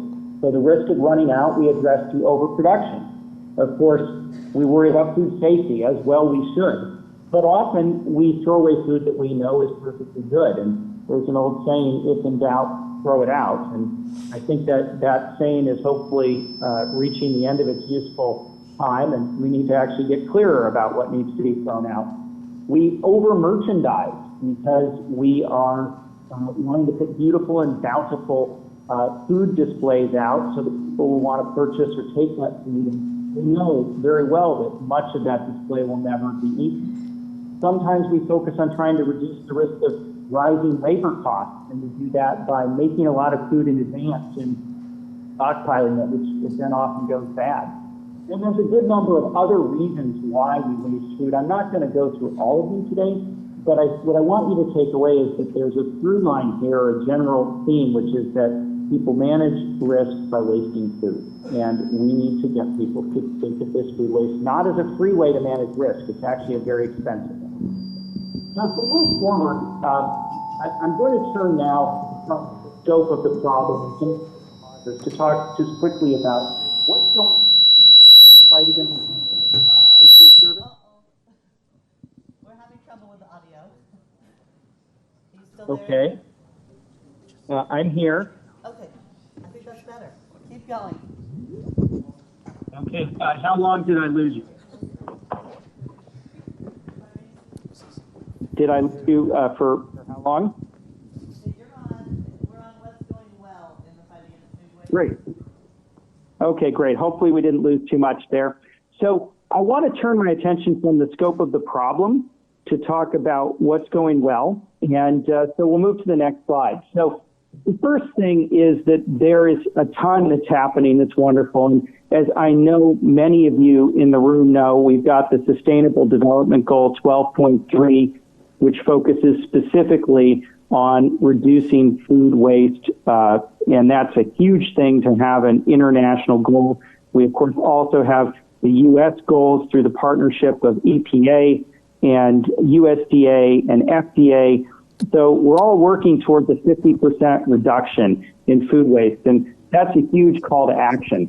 We also have terrific businesses forming that are taking things that were previously wasted and they're turning them into really valuable products. So things like bread being turned into toast ale is a fabulous example, and there are many others emerging like it. We have nonprofits that are helping to bring attention to the problem. So these are things that are going well.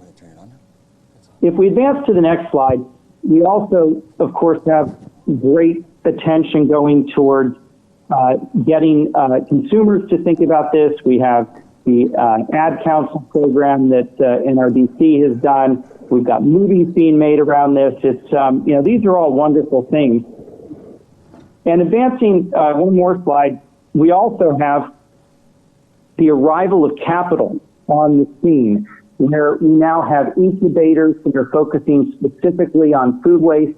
We have smart kitchen summits, bringing together investors who are working on this. And so these are all great things, and I think we should feel positive about the fact that there's an innovation economy here. But advancing forward, I don't think that everything's wonderful. And I think we can improve a few things in food service as we're working on food waste. And we'll talk about a couple of those now. So advancing to the next slide, this is just a photo of some food being wasted. And I think we have to recognize that despite all of the excellent work that's been done, those of us working on this issue every day are really in the choir, and we understand the problem. And the challenge is, how do we go beyond us to get the entirety of our communities and society to care about this? And that requires us to change social norms, the way people think and work and behave, and things like how they manage risk. So that's the challenge that's in front of us, is that we need to recognize that we still have not made the wasting of food an unacceptable thing in our society. It's still something we see all the time, and it's not something that causes people to look askance at it happening. So we've got to change that. So I want to focus specifically on how we're doing that. And advancing to the next slide, we of course have the EPA food waste hierarchy. And this calls for a series of actions that we can take on food waste, starting with prevention and then moving down to feeding hungry people, industrial uses, composting, and landfill being the least attractive. And I imagine that most of you are pretty versed in this particular practice. What's interesting to me, though, is how much attention we give to the idea of prevention, but how much follow-through we actually don't have. We tend to focus a lot on the things that are tangible, that we can touch, the things that are most easy to tell stories about. But specifically, I'm talking about things like donating excess edible food, which is, of course, absolutely. This is Timmy. We're having quite a hard time to hear you again, but we need to wrap up pretty quickly with your presentation. So if you could speed up a bit, that would be great, because it's so hard to hear. Okay, I apologize. I didn't realize there was a problem. So, so anyway, as I was saying, there are a number of things that we're doing that are great, like food donation. Advancing to the next slide, we're doing things like composting. And advancing to the next slide, we are doing things like biogas production. And those are all good things to do. But the challenge is that they're not the most important thing to do. And I wanted to share just a bit of research with you from Brian Rowe, who's a professor at Ohio State.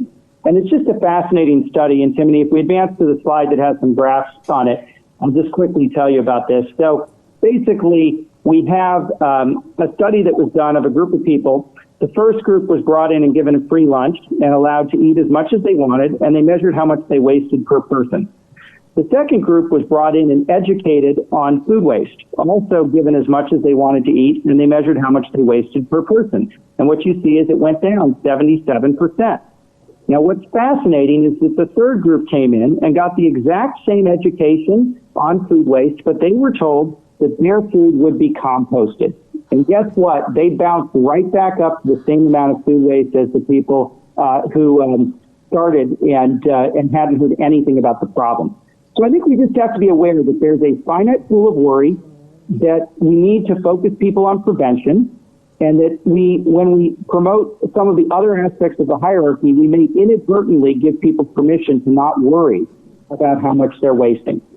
So clearly, we want, advancing to the next slide, Timothy, we clearly want to go for zero waste, and we need to be realistic about how we do that. We need to make sure that we are pragmatists as we tackle this. The perfect will be the enemy of the good, and clearly we aren't going to be perfect. We need to engage people where they are and help to solve this problem. And so I would just say in closing, we need to focus on prevention, which if you advance to the hierarchy slide one more time, because that's definitely the area that impacts the bottom line the most and delivers the greatest environmental and social benefits. And so the final slide is simply my email address. I appreciate the opportunity to speak with you today about the importance of food waste and specifically the importance of preventing it. And thank you for bearing with the technical challenges. And thank you.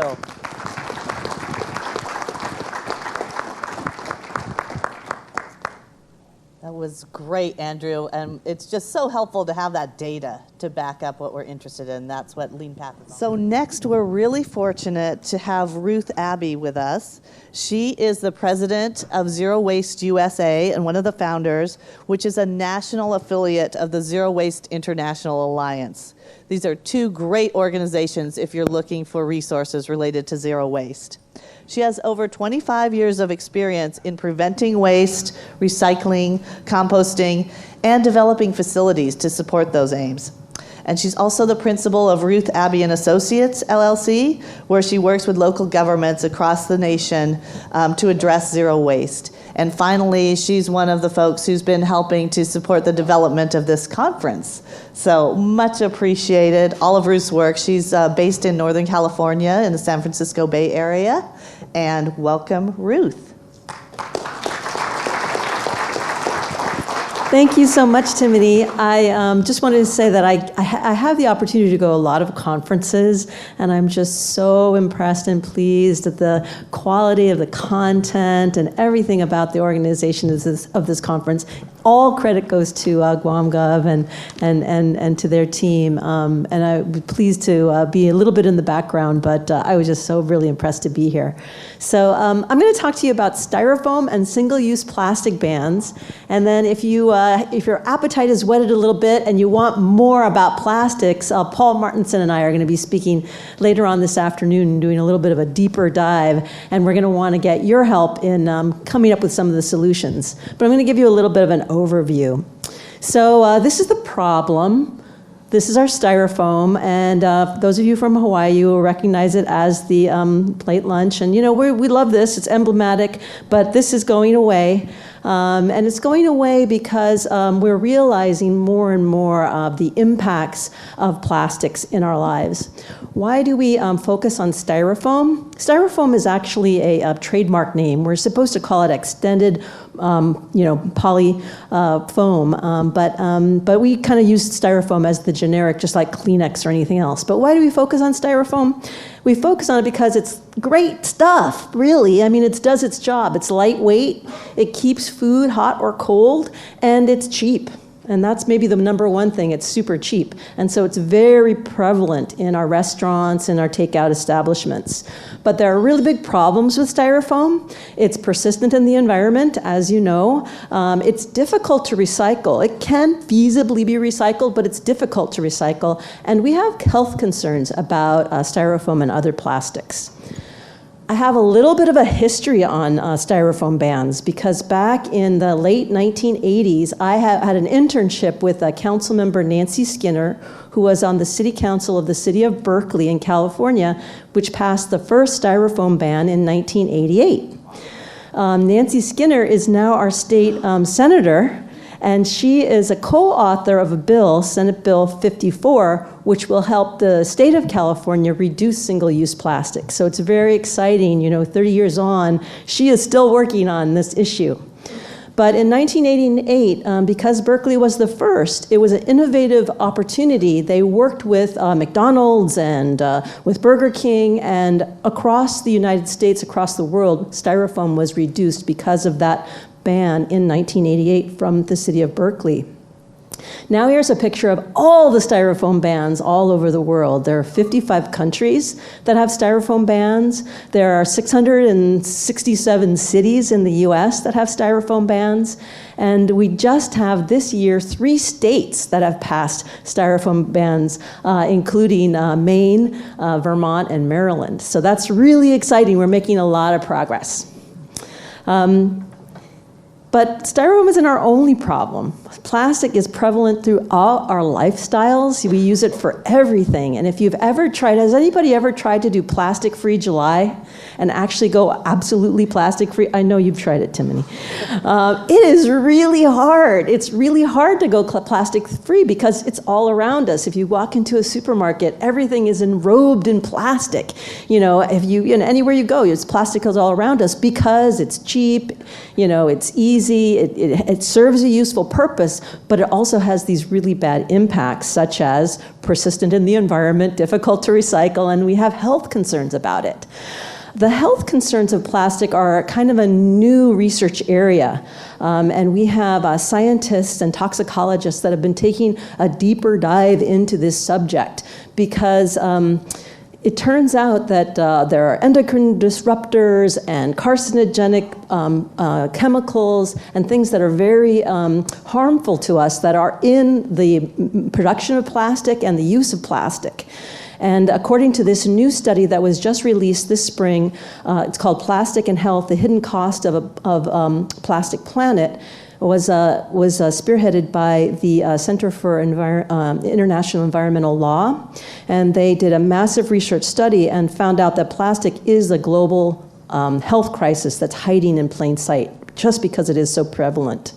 This is kind of a schematic from that study. I recommend that you go ahead and look it up. But it basically shows that in every point of where we touch plastic, in its mining and extraction, in the development of the products, in the use of the products, and in the disposal of the products, we are exposed to these toxic chemicals.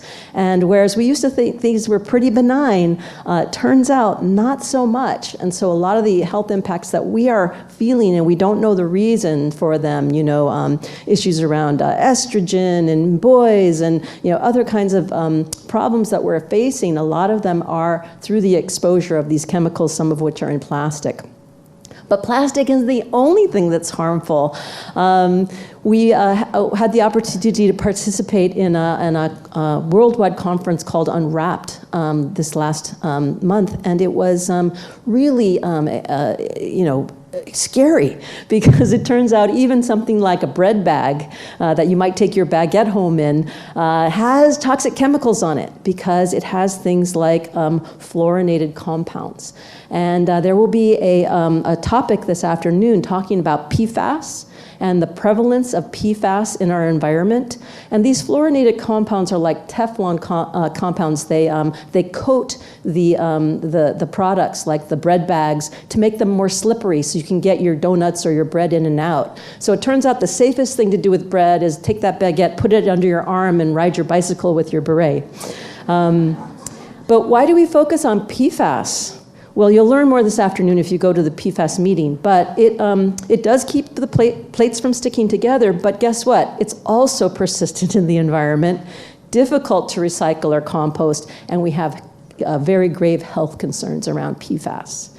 So now I'm going to turn to, that was the kind of the problem statement. What are the solutions? And I'm going to tell you a little about where I come from. I am on the other side of the great blue continent. I live in Alameda, which is an island off the coast of Oakland in the San Francisco Bay. And so I, like many of you here, are part of the Pacific Islands. And Alameda, like many Pacific Islands, is very vulnerable to sea level rise. The purple part of the picture shows what the vulnerability is in terms of flooding. This would happen it will happen today on a 50-year flood, but it will guarantee to happen in the next 50 years if we don't address climate change in Alameda. But we're working really hard, just like everyone here, working in our home countries and our home states on these issues. This is a picture of students in Alameda drinking milk without a straw. So it turns out that our school district decided not to pass out straws one year, and the students were able to figure out how to drink milk without a straw. The first day it was a little bit difficult. Some dribbling happened, but as you can see, they were able to figure it out. And because they knew that straws were not necessary for drinking, the big thing that happened a year or so ago when the turtle was discovered with with the straw in its nose. It became the turtle's nose under the tent for plastic impacts and straw impacts. And so this became really important to the students in Alameda, where I live. They learned all about how straws are one of the #1 littered items. And they started a petition, and they wrote letters to our city council and to our mayor to say, we have to do something about plastic and plastic straws. We know we don't need straws because we don't need them to drink our milk. We don't need them in our everyday life. And the city council listened. And they directed staff to develop an ordinance, a bylaw that would ban plastic straws or have straws on request.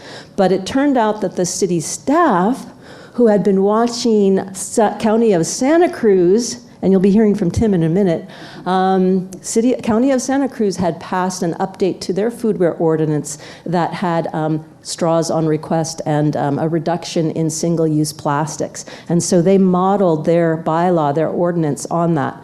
So this is Carrie Parker. She works for the city of Alameda, and she conspired to write this new law that went beyond just the straws on request to a single-use plastic ban. So now we have in Alameda, for foodware, you can get reusable foodware, you can get compostable foodware, but you can't get plastic foodware. So no styrofoam at all, no plastic knives, no plastic forks, no plastic clamshells, and no plastic styrofoam. So none at all.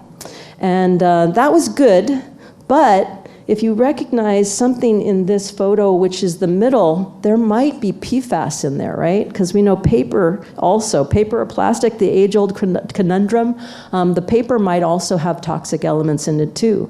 So communities like Alameda and others are looking at alternatives. Berkeley, you remember Berkeley had the first styrofoam ban back in 1988.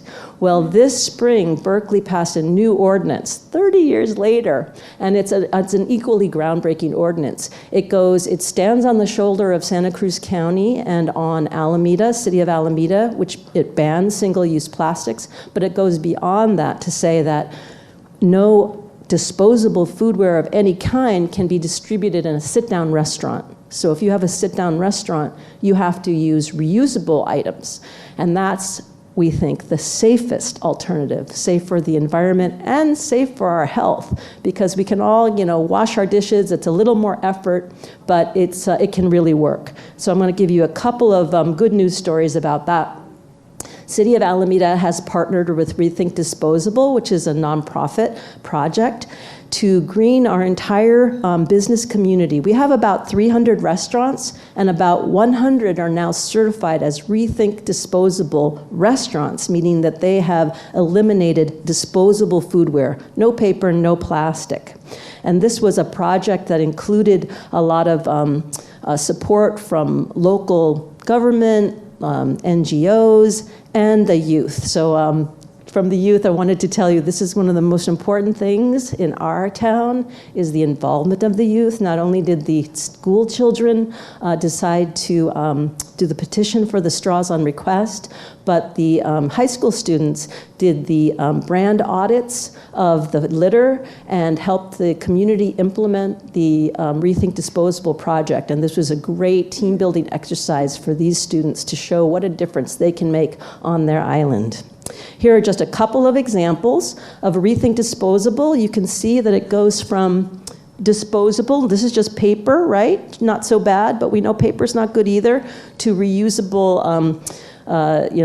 basket and a reusable cup. So that's an example. And here's another one, just a small change, going from disposable chopsticks, which we kind of take for granted because, as Andrew said, you can compost a chopstick, but so much better if they're reusable. Think of how many millions and millions of chopsticks are used every day that are either thrown away or are composted that could just have been reused.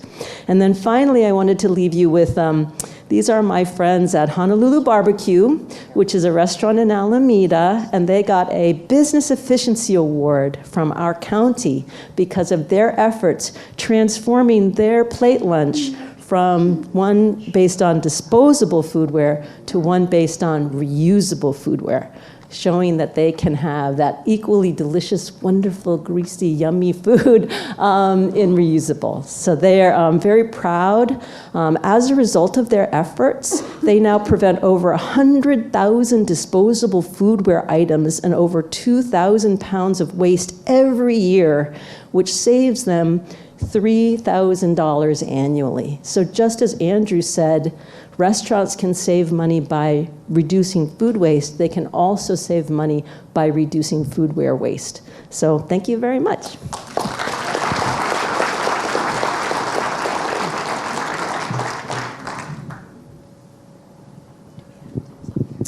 That was wonderful, Ruth. Thank you so much. And now we are going to race to the finish line with a great closer, Tim Goncharov, who's a well-known writer and speaker on environmental protection, including plastic pollution and the circular economy. He serves as the vice president of the National Stewardship Action Council and a board member of the California Resource Recovery Association, and is a zero waste programs manager with the County of Santa Cruz. Welcome, Tim. And I will be pulling up your... Thank you, Timony. While Timony works on that, I just want to say how pleased and honored I am to be here with you today. Guam's a magical place, and if you doubt that, let me share that I just learned, although it took me a day and a half to get here from California, apparently it will only take 45 minutes to get back. So how about that?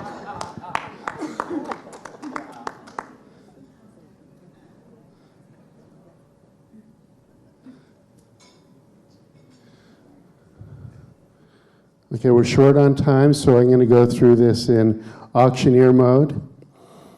You can slow it down and listen to it again later. And away we go. Thank you. Hey, we all know why we're here. Our coral reefs, the foundation of our ecosystems, are struggling. Our fisheries are being strip mined by giant factory fishing ships from abroad. The fisheries that our citizens depend on for food. Our island aquifers are being overwhelmed by the salt water from rising seas.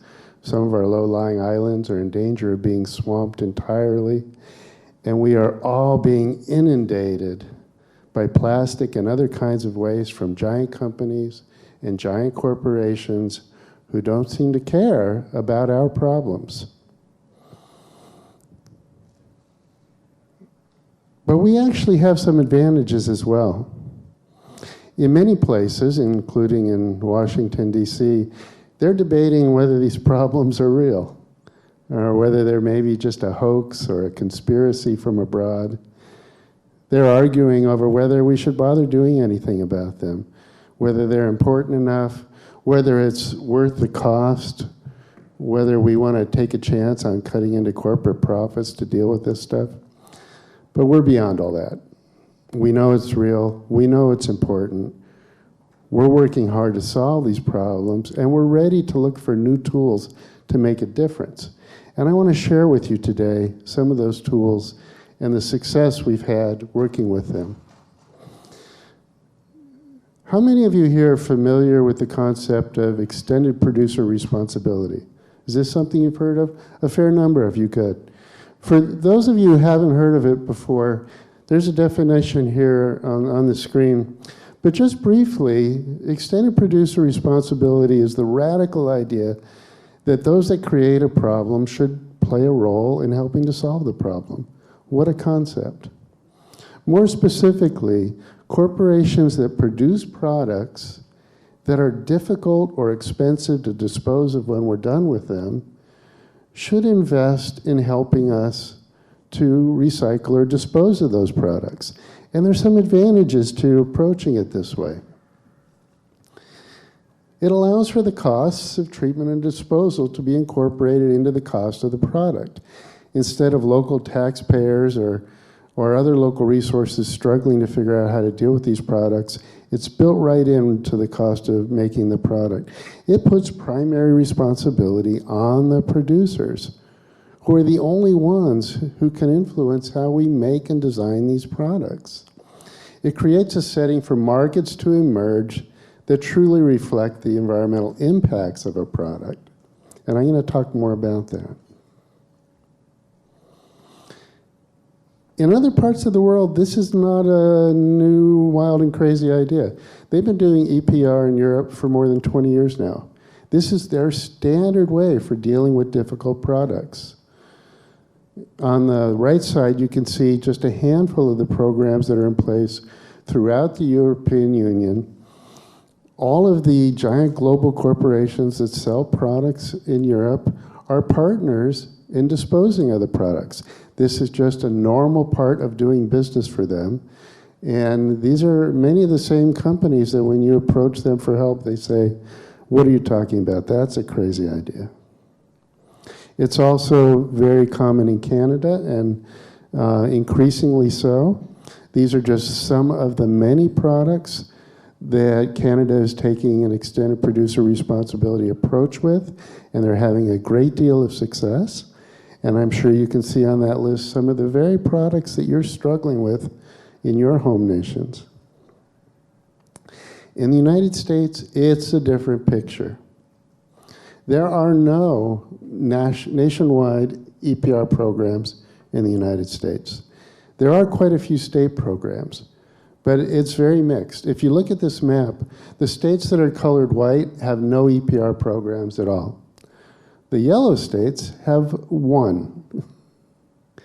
And then the number increases with the different colors, culminating in California in the orange, with a total of 9 current EPR programs. There are also quite a bit of local programs, and I'll say a bit more about that soon. So these are the EPR programs we have in California. As I said, there are currently 9 of them, more to come. I'm going to tell you a little bit more about that. They are all different. They were all created by different laws and different regulations. They all work slightly differently. California still does not yet have any kind of EPR framework legislation that says this is how it's supposed to work. We reinvent it each time, and sometimes we have to go back and tweak it a little because it's not working quite in the way that we thought.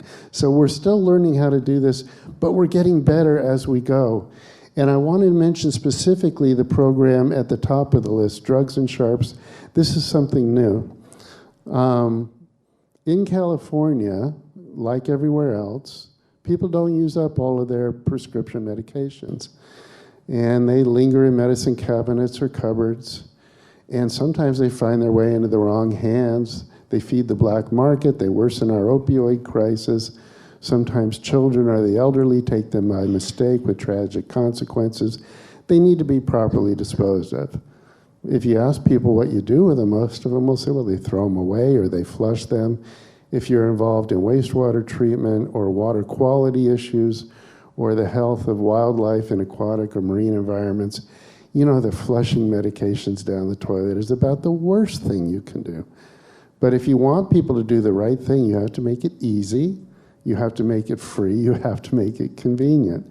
So now in California, people will be able to just take it back to the pharmacy for free. The pharmaceutical companies will pay for it. And that's also true for used needles. We have millions of citizens who inject medications for hepatitis, diabetes, other ailments, and they don't know how to dispose of those needles. Well, now they'll be taking them back to the pharmacy. The pharmaceutical companies will pay for the whole thing. How simple is that? Right now in the California legislature, there are some groundbreaking bills that could introduce EPR approaches to problems that I know we're all struggling with, including tobacco waste. And as Ruth mentioned, a groundbreaking bill that would deal with plastic waste and packaging. This would tell the industries that produce this waste, we want you to figure out how you're going to collect and properly recycle or dispose of 75% of that waste. Recycling of plastic in the United States peaked at 9%, and it's going down. And California said to the industry, that's not good enough. You make this stuff, you figure out what to do with it. We're setting the bar at 75%, and we're setting a deadline, and we're setting up some pretty severe penalties if you don't make it. I'd call that a pretty good incentive. There's more coming. We're going to see bills in California soon to deal with some of our additional waste disposal headaches. I know most of you share these and others.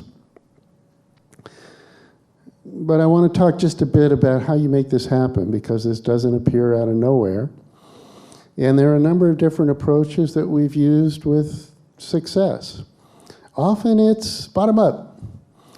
In California, we have a number of progressive communities like Alameda County, like Santa Cruz County, where I live and work, and a number of others where it's possible to do things that are a little harder to do in more conservative parts of the state or the country. And so sometimes we pass laws that have never been tried before. And in fact, an example of that is the Drug and Sharps EPR law. Alameda County and Santa Cruz County were among the first few that passed laws that told the pharmaceutical company, you need to step up and do this. We had to go to court and defend it. They took it all the way to the Supreme Court, and we won. And subsequently, a number of other cities and counties did the same thing. And finally, the pharmaceutical industry threw up their hands and said, okay, we'll work with you. Please give us one statewide law, one statewide program. That bottom-up approach has worked on a number of other issues. Sometimes you just have to reach a threshold where they're ready to come to the table. Regional cooperation is very powerful, and that's something that the folks in this room are well aware of and have used in many different ways. It may be that giant oil companies, chemical companies, pharmaceutical companies, tobacco companies, they may not be that interested in the problems of Vanuatu or Samoa or the Marshall Islands. But if the entire Pacific community says, you know what, we all share some problems, and we all decided to get together and tell you that if you want to keep selling your products to the millions of people in our communities, we need you to come work with us to develop solutions. That will get their attention. And I know it has, because we've used exactly that strategy in California and across the United States. Voluntary programs. These programs work a lot better if the companies that you're dealing with are willing to come to the table. I don't mean to cast them as bad guys, because they're not. They just have different priorities. They're focused on their industry, their products, their shareholders. They're trying to maximize profits. But if you can get them to come to the table, you're going to come up with better solutions. And we've had a lot of success with that. The bill that Ruth was talking about that I mentioned a minute ago about reducing plastic and packaging waste. We have been working with the packaging industries from the beginning on that bill because we want it to work. We know that they know their industry far better than we ever will. They know how their products are designed and manufactured. They know how it's possible to change that. They understand the logistics. They understand the product cycle. And if you want to tweak those, having the experts in the room makes a lot of sense. That may seem like pie in the sky, but I can tell you, I have sat across the table from executives from the oil industries, from the plastic industries, from the pharmaceutical industries, the tobacco industries, and all the other big corporations that we sometimes think of as bad guys. And they want solutions. And if you work with them, you can come up with powerful ones. Technical assistance is there because I understand that when you think about doing something like this that maybe you've done before, you have a couple of issues. One is expertise. Maybe you don't know how to do this. Maybe you've never tried anything like this. Another is bandwidth. You're all busy. You all have staffs that are far too small for what's expected of them, and you may not have the resources. Well, if you want to go there and you need help, help is available. I travel all over the country and even abroad on occasion, helping people do things like this. The executive director of the National Stewardship Action Council, my friend Heidi Sanborn, who some of you probably know, is not here today because she's in Paris working on exactly this in the European theater. NSAC is the primary organization in the United States helping communities, states develop extended producer responsibility approaches. We've had a lot of success. You heard about some of the programs that have been introduced statewide across the country. We've been involved in almost all of those. And I want to leave you with the thought that we're not helpless. Sometimes these problems seem overwhelming, but we have tools, we have solutions that work. They've been proven to work, they've been successful, and they can work for you. So I encourage you, if you need help, if you need information, reach out, help is available. These solutions can work for the Pacific community, and they will help us address these really critical issues that we're all struggling with. And I'm going to stop there and leave just a minute for questions. Thank you very much.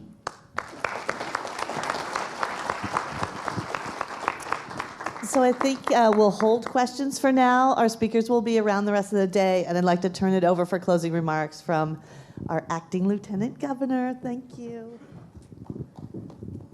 Sidzus, Masi, Timali, Manana Sidzus, thank you for everybody being here this morning. And as I see a lot of folks in the room, I first want to thank our island brothers and sisters from all of Micronesia, from our blue continent, for being here. And then those of you from around the nation and around the world that have taken the time to be here to listen to all the issues and concerns. And you know, in my heart, I used to say, we don't literally have to reinvent the wheel. All you need to do is emulate, take successes from everywhere else in the world, bring it to your own place, emulate it, put it down in plan, and then follow that plan moving forward. And as I see my brothers and sisters from the north, I just want to say to all the leaders here, thank you. I see the Senate here from CNMI Palau. More importantly, for our legislators here from the 35th, the oversight chair with Senator Sabina Paris, Senator Charlahi, Senator Regine, every single one of them, ladies and gentlemen, have taken action to introduce legislation, as I said in the welcoming remarks, to literally make Guam a greener, cleaner, and healthier place to live in. And when I said to you on the first day on the welcoming remarks that it takes everybody in this room, I was writing fiercely up here and saying, you know what, sometimes we step back, we teach our children what we used to do growing up, because we didn't have the luxuries of all these things that are up here. And believe it or not, it continues to make our place that we live in a better place if we just rethink, regroup, and replan to invigorate our future generation. And all of you in this room are VIPs because you have it in your heart to make a difference, to make our world a safer and greener place. So I want to thank all the facilitators. I want to thank all the planners. And I believe it, I'm in this room because I want to take a lot of the successful legislations from everywhere else and try and work it here with our policymakers, because they too are very concerned about how our children are going to live in the future. Undunkel na Sidzus Masi, Sidzus on Binidisi, Hamza Totus, and on behalf of the governor and lieutenant governor and our legislature, Sainamasi. How about a standing ovation for that amazing close? Thank you so much.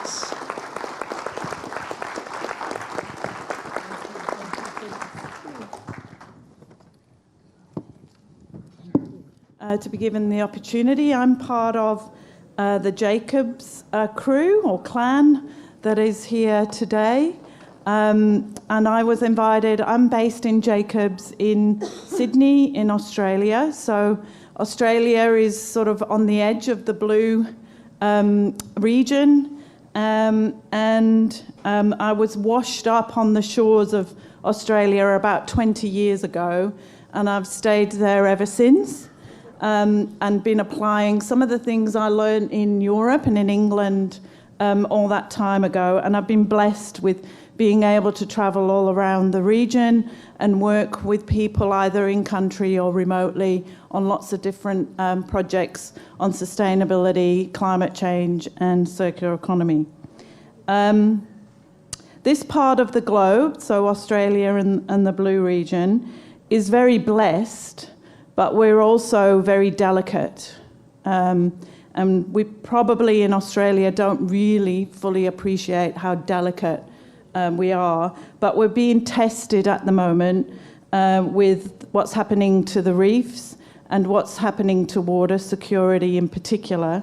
And as you might know, Australia is in a 6-year drought at the moment, yet another one which is harsher than any one that we've seen before. And we're experiencing regularly all over the continent 45-degree heat waves, which are longer duration and really intense. I was really taken aback with the Palau example of the giant, and it made me think about the rainbow serpent in Australia, and how important the rainbow serpent is to provide the foundations of life in the Australian continent, but it also can get very angry. And I think it must be incredibly angry with us at the moment at what we're doing to the natural resources. So it's a giver of life, but it also can be a taker of life. And that importance of water in the rainbow serpent is something I'll carry through, and Indigenous knowledge to the case study I want to go through with you today. So today I'm going to give you an overview about circular economy concepts. I won't spend too much time on that because lots of people have talked about it already. And then I'll basically just go through some of the drivers and benefits because I think they're really important and they're ubiquitous. So the drivers and benefits apply just as much to Guam as they do to Australia as they do to Europe. And then I want to spend the rest of the time in the latter part about the deep dive into working with a water company in Australia on their circular economy journey, because I think that is really important to look at water and circular economy and how it can unlock circularity. And it's probably an area that you don't necessarily first think of, water and circular economy. But it's new work that's being developed. So what are some of the drivers and benefits of a circular economy? Well, basically, who's heard of China National Sword in the room? Oh, there must be more, but it affects all of us, basically.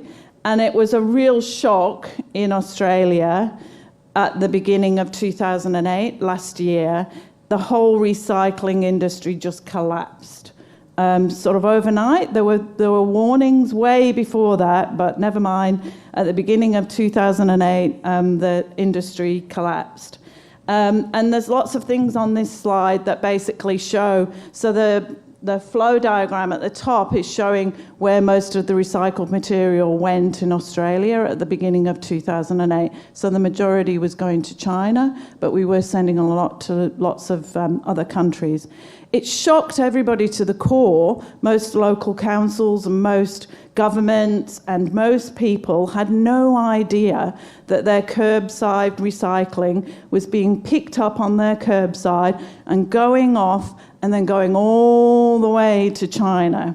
And they started to ask, well, why? What were we doing? So it also showed a flaw in the system, that we weren't looking through the whole of the cycle. So it wasn't good enough to just take it at the curbside. There was a responsibility on all those different parties to know exactly where it was going and what was happening to it in those countries. What we're now seeing is just last week when I left, or beginning of this week when I left Australia, there was a demonstration outside the Australian Parliament by Indonesian Australians, basically returning recycled material that had gone all the way from Australia to Indonesia. They brought it back and they dumped it on the Australian Parliament and said, this is waste. This is not our problem. You need to take it back. And they've basically said they're going to start shipping all of the recycled material back to Australia. So what's also happened is that most of the recycled material is sitting on port sides all over Asia. It's not moving anywhere because the price has gone completely out of the market. So we're still in the middle of that crisis, and some parts of Australia are more affected than others. But it was a great wake-up call because it allowed, I was asked to come and work with the EPA in New South Wales, set up an emergency task force across government, set up some research and set up and write some policies. And we did that all within sort of 8 months, and we wrote a circular economy policy for the New South Wales government, which was one of the first of the state governments in Australia, and it's now been passed. So within an 8-month period, we researched, wrote it, presented it as draft, went out for consultation, and then took it back and adopted it. The other thing is that a part of this is the crisis also started people thinking about, well, who's paying? And we don't have enough time to go into that in more detail here today, but that's a key important part of the equation. So in the UK, they've been investigating a retailer's tax, basically saying that the packaging is the cost of disposing or recycling the packaging materials is being borne by the local residents and people and municipalities, whereas it's not their problem. And so it's similar to extended producer responsibility. Another mechanism could be to actually tax. So we've heard a lot about what's all the fuss about. Lots of countries all over the world are looking at circular economy. And basically it's because of the resource use and the unsustainable resource use. And these figures are well known to everybody here. And we're really really out of control in terms of our resource use. There's some great resources around, and this is produced by PACE, which is the Partnership for Accelerated Circular Economy, and it's got the UN, it's got C40, and lots of other organisations, the World Business Council for Sustainable Development, involved in that work. But this shows you quite glaringly, and is often the first thing you need to do on a circular economy pathway. You need to map out what's coming into your system and what's going out of the system. And this is done at a global scale and looking at all the resources, what they're going to in the economy, what part of the economy, and what's recirculating back round. So as you can see there, globally, only 9% of resources are circulating back round. Now, anybody would say that's nuts. That's ridiculous. Surely, at our state of advancement, we can do better than 9%. And there's lots of reasons to do better than 9%. And why is that happening? Because we've not been able to decouple economic growth from resource use. And we've not been able to decouple economic growth and the value that we capture from the use of those resources with reduced greenhouse gas emissions. And that decoupling is really, really, really important. The only city I've seen in the world, and I've had the luck to work with Copenhagen, who's going to reach the Paris targets in 5 years' time, they basically have managed to decouple economic growth in their city from carbon emissions. And so they're going completely in the opposite direction now. And that's where we need to be. We can grow, we can be prosperous, we can be happy, we can have livable places and great natural areas, but we don't need to be using resources at this rate, and we don't need to be wasting resources. So carbon pollution is a waste of a resource. Carbon is a resource, but we need to rethink it and stop wasting it. So what is circular economy? Who's heard of Ellen MacArthur Foundation? a few people. They're fantastic. They've produced some really fantastic resources. And this is their model for a circular economy. I won't go through it in a lot of detail, but there's a few things I'd just like to point out about the model that really it's basically pushing you right into the middle at the consumption point. So the most efficient part of this model is actually right in the middle. And the most efficient thing is avoid and reduce. So reduce demand, avoid consumption. But there's cascades of efficiency as you go out from that. The other important part of it is that there's two sides, a technical side and a natural systems side. And working with a water authority, you have to work on both of those sides. If you're in a business working on reuse, you're probably more in the technical side. But it's a very sophisticated concept.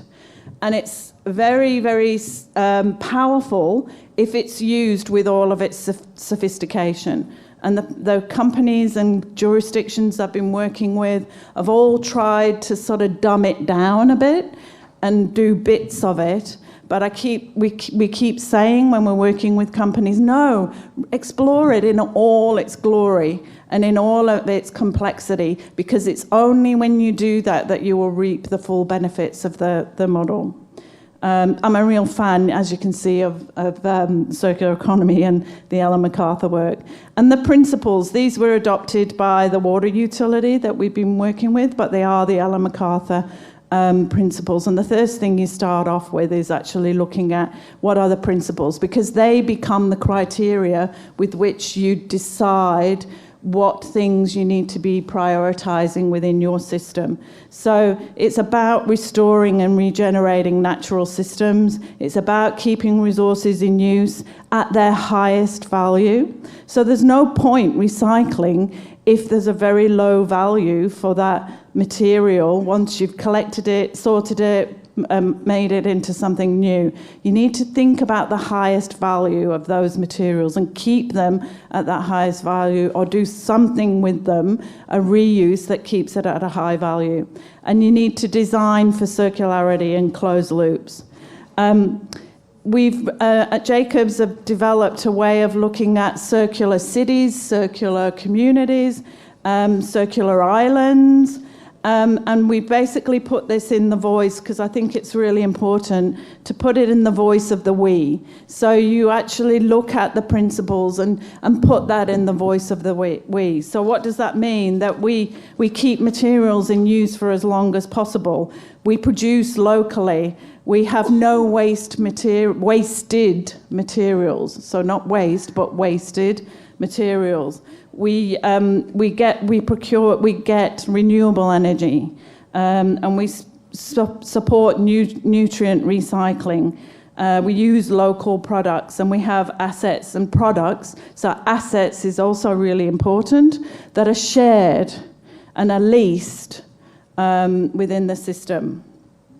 So this can be adopted, and one of the first parts is make this your own. Make this your own with your community and with your stakeholders. So what are those we statements? What's important for you in your context in terms of your resource constraints and resource use? It is booming for business, and there's lots of businesses, as we heard from Matt from Scotland and Zero Waste Scotland, about all the different businesses that are popping up now. And there really is a quickening of all the technologies, localized solutions, and eagerness to use them. So we need to grasp that moment. I haven't seen this amount of innovation and ingenuity, and that the price differential is going down for some of those initiatives.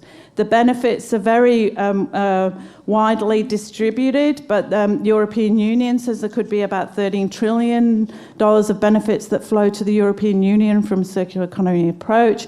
Those benefits are in employment, in reduced waste management costs, a whole range of it. And those benefits are all waiting for all of us to dive into and make good use of. We just have to have the commitment. But what circular economy also is a disruptive policy. And I've used this within the water utility, and they love it. They love the fact. But they're not talking about being disruptive in a negative way. They're basically saying they're being disruptive because it's inevitable. The take, make, use, dispose, linear approach that's been used everywhere is just not working. It's not working for anybody within the system, except for a few that are making profits from that. But it really is not working. So we need to bust that apart, and we need to disrupt that system and replace it, move back to more natural systems that are cyclical. And circular in nature. So when you look at the blueprint for zero waste for Guam, there's a lot in that is very aligned to a circular economy policy, very much aligned. And what circular economy can do, though, is give some new tools and some additional ways of thinking to actually give some extra energy into the approach. And it may also, so I did a quick comparison of zero waste initiatives with circular economy initiatives. What it also gives is an opportunity to expand beyond just a materials focus. So circular economy can be applied and should be applied across water, materials, and energy altogether. And the new thinking is about the nexus. So you might have heard the nexus being talked about. So where's those sweet spots between energy, waste, and water? And that's basically the work that we've been doing with a water utility. There's lots of leadership. I won't go through those in a lot of detail, but there's the Ellen MacArthur. There's also a British standard now for circular economy, and we've aligned a lot of our approach to that. There's lots of cities looking at circular economy. Amsterdam was the first circular city, and there's lots of companies looking at circular economy, including IKEA, which is a furniture company. Jacobs, we've developed two approaches to a circular economy, either at a jurisdiction or an organisational level, but you can also apply it at a place-based, and you can do that in master planning of communities. We've developed a 6-step process which takes you through visioning and setting out the principles and doing an action plan.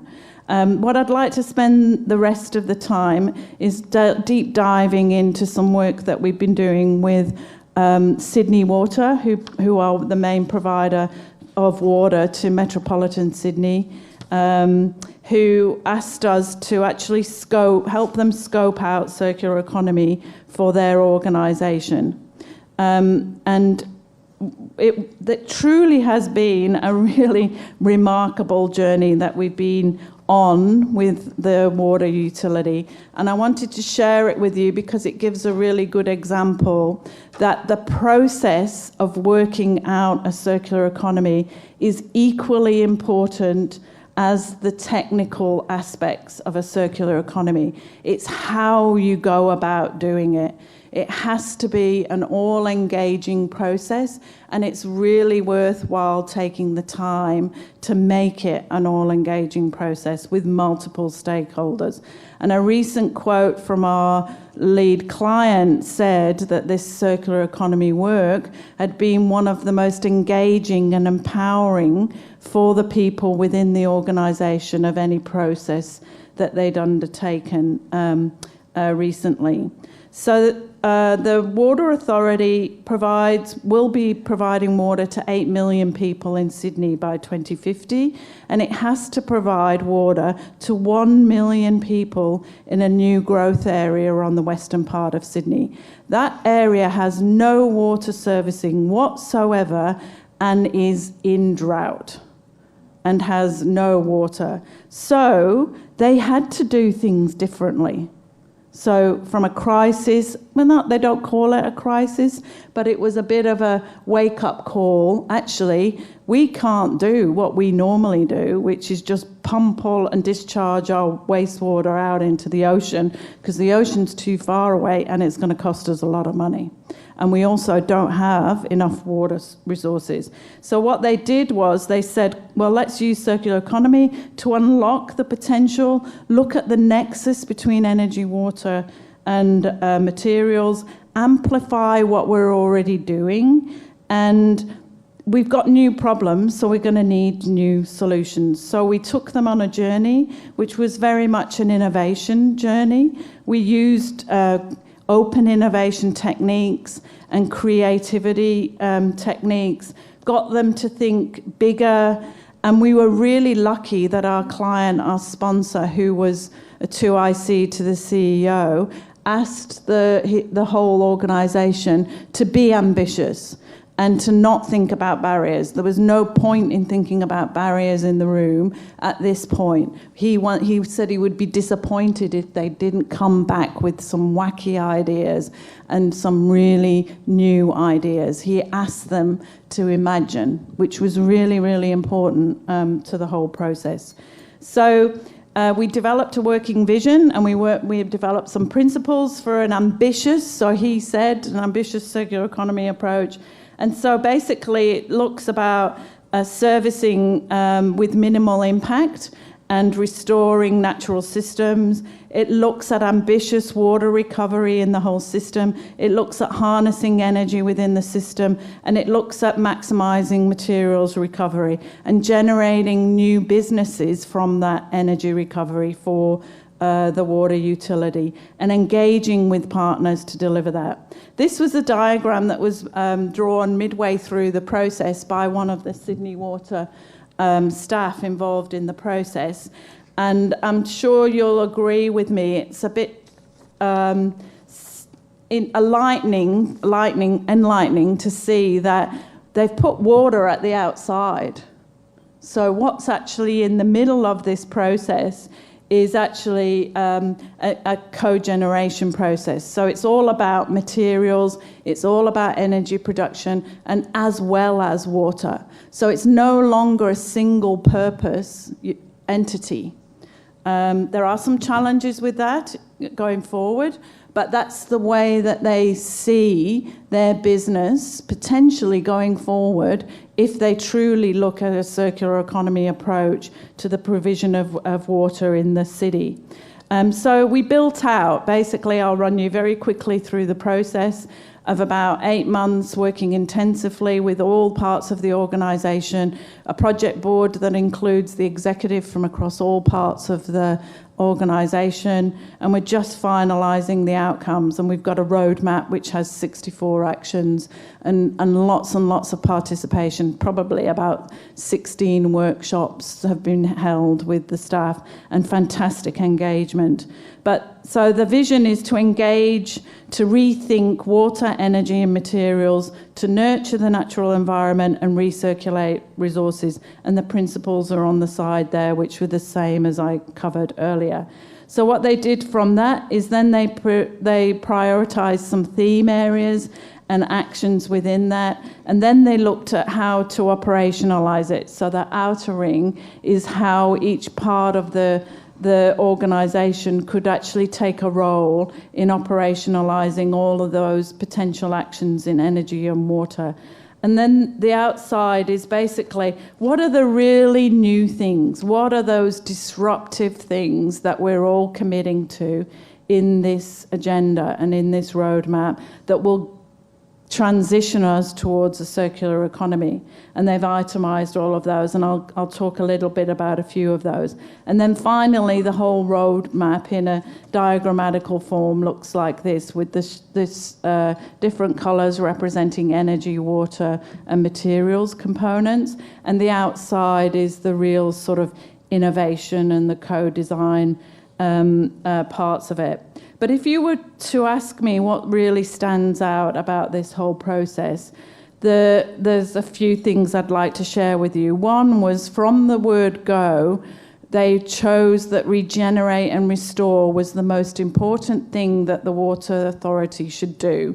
And they acknowledged that a single use of water, which is what Sydney is doing at the moment because we don't have recycled drinking water, is not the most efficient use of resources, is not circular. And what they are now acknowledging they've done is they've taken a natural circular process, made it linear, But in order to make that linear of take the water from the dam, take it to the consumer, take the water, then wastewater to a wastewater treatment plant, and then dispose of it, that whole process is very linear. But to make it linear, you've got to have technology at each of those points.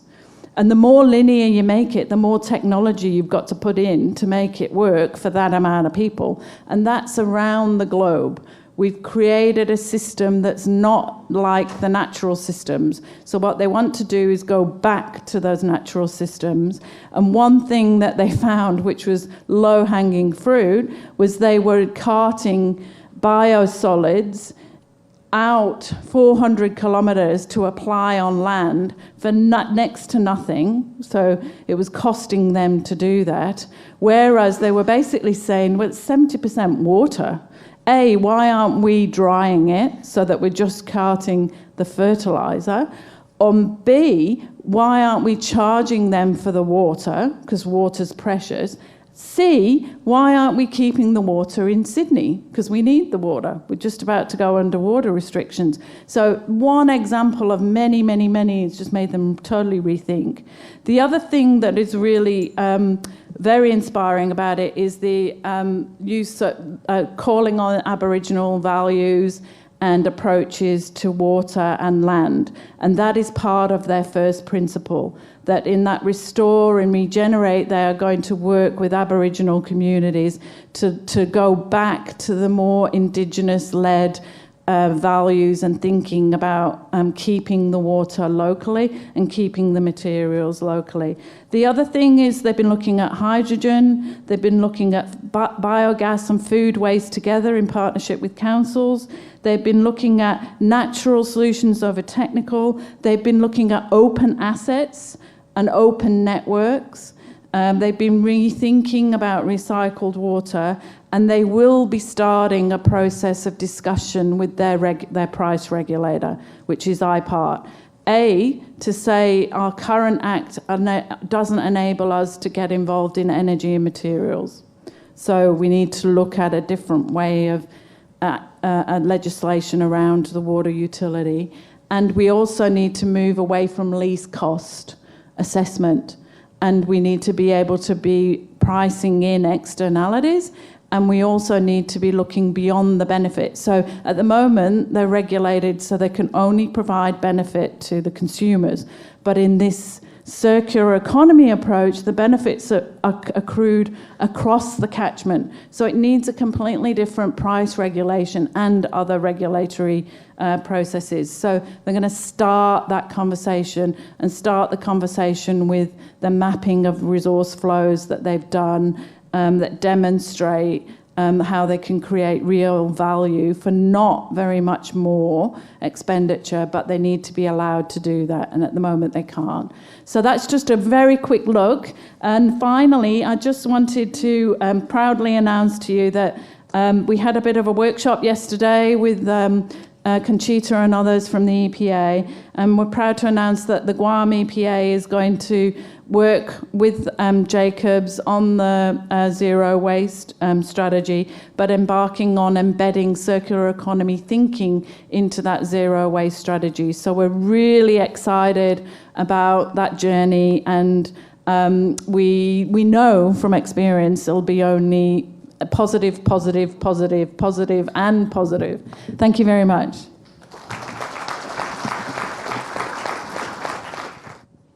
All right, while Nathan's getting his slides queued up, I'll give a quick intro. So next speaker here is Nathan Wittstruck. He's an economist with the US EPA Resource Conservation and Recovery Office. Nathan's got some recent experience with sustainable material management, and he's got a master's degree in economics from UC Riverside, and he's going to talk to us today about the waste reduction or WARM model. Great, thank you. Really happy to be here. I'm from EPA headquarters, and we've participated in the past, and because of the positive experience, it was important for managers in my office to make sure we were represented, participated, and I've really seen the value of that over the last couple days. So thanks for the chance to present here. what I plan to cover today, plan to make the connection between circular economy and sustainable materials management. In our office, we've developed an action plan on sustainable materials management. I'll make the connection and hopefully point out the compatibility between those two. Give a bit of examples and build out the example of when we talk about a life cycle of a product or service, what we're talking about to make sure we're on the same page as we're talking. And then give a few examples of how in our office, working with sustainable materials management is mainly on the non-regulatory side. And so give some examples of what that means. What does action around sustainable materials management mean when it's non-regulatory?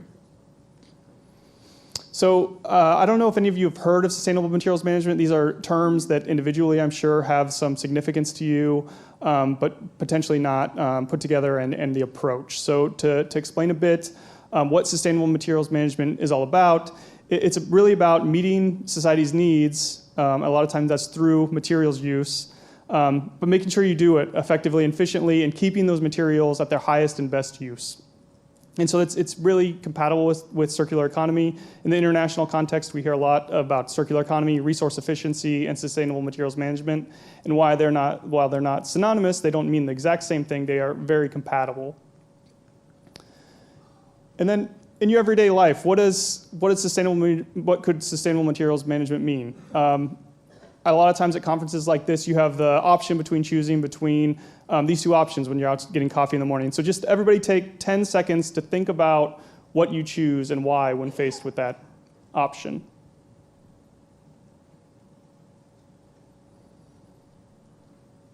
The things you probably are thinking about are the materials that these two products are made out of, the service that they provide to you, and then if they're able to be reused, recycled, if they have recycled content in them. All those things, in an instant have contributed to what decisions we make in our everyday life.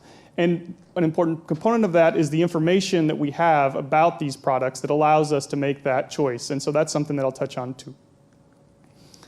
So to build out, when we talk about the life cycle, I just want to flip through a number of slides here that illustrate what we're talking about. So this, let's say that this is a product from a company, and it could be electronics, cell phones, or any other product. But it's not just a product. It's made up of a number of materials. So for the cell phone example, there is plastic involved in the casings probably, that there may be a circuit board, there are any number of metals involved in that. And so all those make up the product that we're talking about. So those can be broken out. Those are often created at different countries potentially and assembled into make the product. And then that product is sold or distributed in some way to the consumer. When the consumer uses that and is done using that, the consumer makes a decision about what they're going to do with the product and those materials that are in the product. If those are gone to the landfill and disposed of, that's the only use that is able to be achieved out of those materials. But as we know, there are other options that can be achieved if other decisions are made by that consumer. But that's also not the end of the story. Upstream of that, beyond just the materials, there are other materials, including natural resources. And so those should also be part of the consideration. And so when we talk about all those things from natural resources through use and the decision made at the end of life, that's what we talk about when we talk about the life cycle. There are additional steps, including all the inputs, so water, energy, materials, throughout all those processes are involved. And then there are emissions to air, water, and land that are associated with each of those steps. And finally, what we really want to focus on is the impacts of those emissions. And those are what we want to try and reduce. And so by developing a circular economy strategy, a sustainable materials management strategy, you can work to reduce those impacts on human health and the environment. So as I mentioned, at US EPA, the Sustainable Materials Management Program is primarily on the non-regulatory side. So that means we don't have authority from Congress to write national level laws. There are some great examples of state level laws that you've heard from participants, and I think those are great. One good thing is that you can, as the examples from California showed, you can test things and see how they behave in the real world, and then other states can implement those as well. But at the national level, we're really talking about regulatory initiatives. So the examples I'd like to provide today are an example of a voluntary program. So the example I use is a Sustainable Materials Management Electronics Challenge.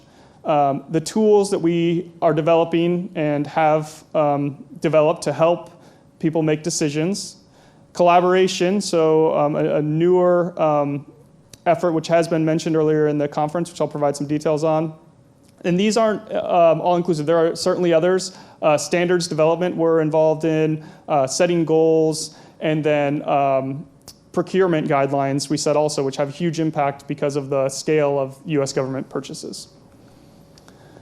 So the example of the voluntary programs, and this isn't the only one, we have a number of voluntary programs. Some other examples are the 2030 champions who have their companies who have matched the US EPA and USDA goal of reducing food waste to landfill by 50% by 2030 is an example. We also have WasteWise, where people transparently report on their generation and decision making with the wastes and materials that they create. But in this book, I want to focus on the electronics challenge. In this challenge, companies voluntarily join and they commit to transparently reporting their generation, collection, and recycling efforts. They commit to 100% using certified recyclers. So there's the R2 standard and eStewards, who in the United States have met a certain standard threshold and responsibly recycle the electronics they receive. They also then can compete for additional awards, which I'd like to say, because recycling in the EPA waste hierarchy is certainly preferable to some other management practices, but you really need to think upstream if you're looking for circular economy or SMM solutions. And so I'd like to highlight some of these. These are competitive awards. In the electronics challenge, there are only 11 companies that participate, but of those 11 companies, they collect and recycle over 20% of all electronics in the United States, so they're large companies. One of the goals of the program in general is by having an effect on 20% of the recycled electronics, it can have a broader market impact. And then they can lead by example. So there are three examples. The first one is Xerox, who was recognized for their efforts around recycling and reuse of toner and cartridges. That's a notoriously hard material to recycle, that there are contaminants involved, and it's something that has been disposed of in the past. And so they found a good approach to collect and recycle and are making great commitments to continue to do so. Next example is Dell, who developed a process for closed-loop recycling of gold. We hear about in electronics the valuable materials and metals that are involved, and they were able to overcome some obstacles, including the difficulty in importing and exporting these materials because where the gold was used for manufacturing wasn't necessarily where it was reclaimed. And then they also had a great communications approach. They could talk about the benefits to recycling this, how much reduced the environmental impact is compared to mining virgin gold, and the benefits to society. And the third example is about Best Buy, who created teen tech centers for education. So this is moving up to education and thinking about the future and how future generations can continue this trend of looking for creative solutions. So another thing we do is it's just simply not economical for individual companies or individuals to develop tools that have elaborate analysis of the life cycle impacts of the things of our choices. So at EPA headquarters, we develop tools, and I'm going to talk about two today briefly. The first is SMM Prioritization Tool Suite. So this is 3 tools in one that use similar data, but the type of data is specific to the context. So there's a national level tool, a state level tool, and an organizational level tool. This has been under development for a number of years. It's quite complex. It uses EPA developed US environmentally extended input-output model behind the scenes. And so we've been continuing to work at improving what that means for the user, how the user can interact with this tool to make sure they get value out of it. And so at the top you can see for the national level tool, The primary way that a user interfaces with this is looks at the hotspots, so they can see the areas that are most primed to have reductions in those impacts to human health and the environment. They also can be a bit more specific for state, and that can provide guidance to states, and then an organization level tool. An important thing with tools with this and the next tool I'll talk about is that they're not prescriptive, and nor is the sustainable materials management approach. The idea is to give more information and help in the decision-making process. So the waste reduction model is a tool I've worked intimately with for the last couple years. It's a tool that's been around since 1998, and we're hoping to release version 15 of the tool later this month. It reports the GHG and energy emissions from different management practices. There are 60 materials modeled, and for each of those materials, a number of different management practices so that a user can see the differences in GHG emissions and energy use based on what choice they're making.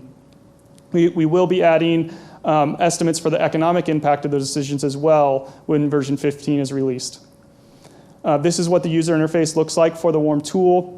On the far side, you'll see the materials listed in a column, and then the management practices. In the simplest terms, you choose a ton of a specific material, and in the baseline, you say what might have been done, considered landfill potentially, and the intervention. After the intervention, what's the alternative? And so that could be recycling, that could be anaerobic digestion, composting, or source reduction.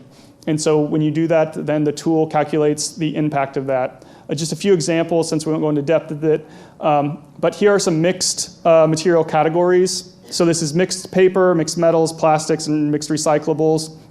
And then the management practices available in the tool. And just in a quick snapshot, what you can see is source reduction is almost always the best option. If you don't generate the waste in the first place, that's where you're going to see the highest benefit. Recycling for all these materials has large benefits. The numbers are negative, showing a net emission to the environment.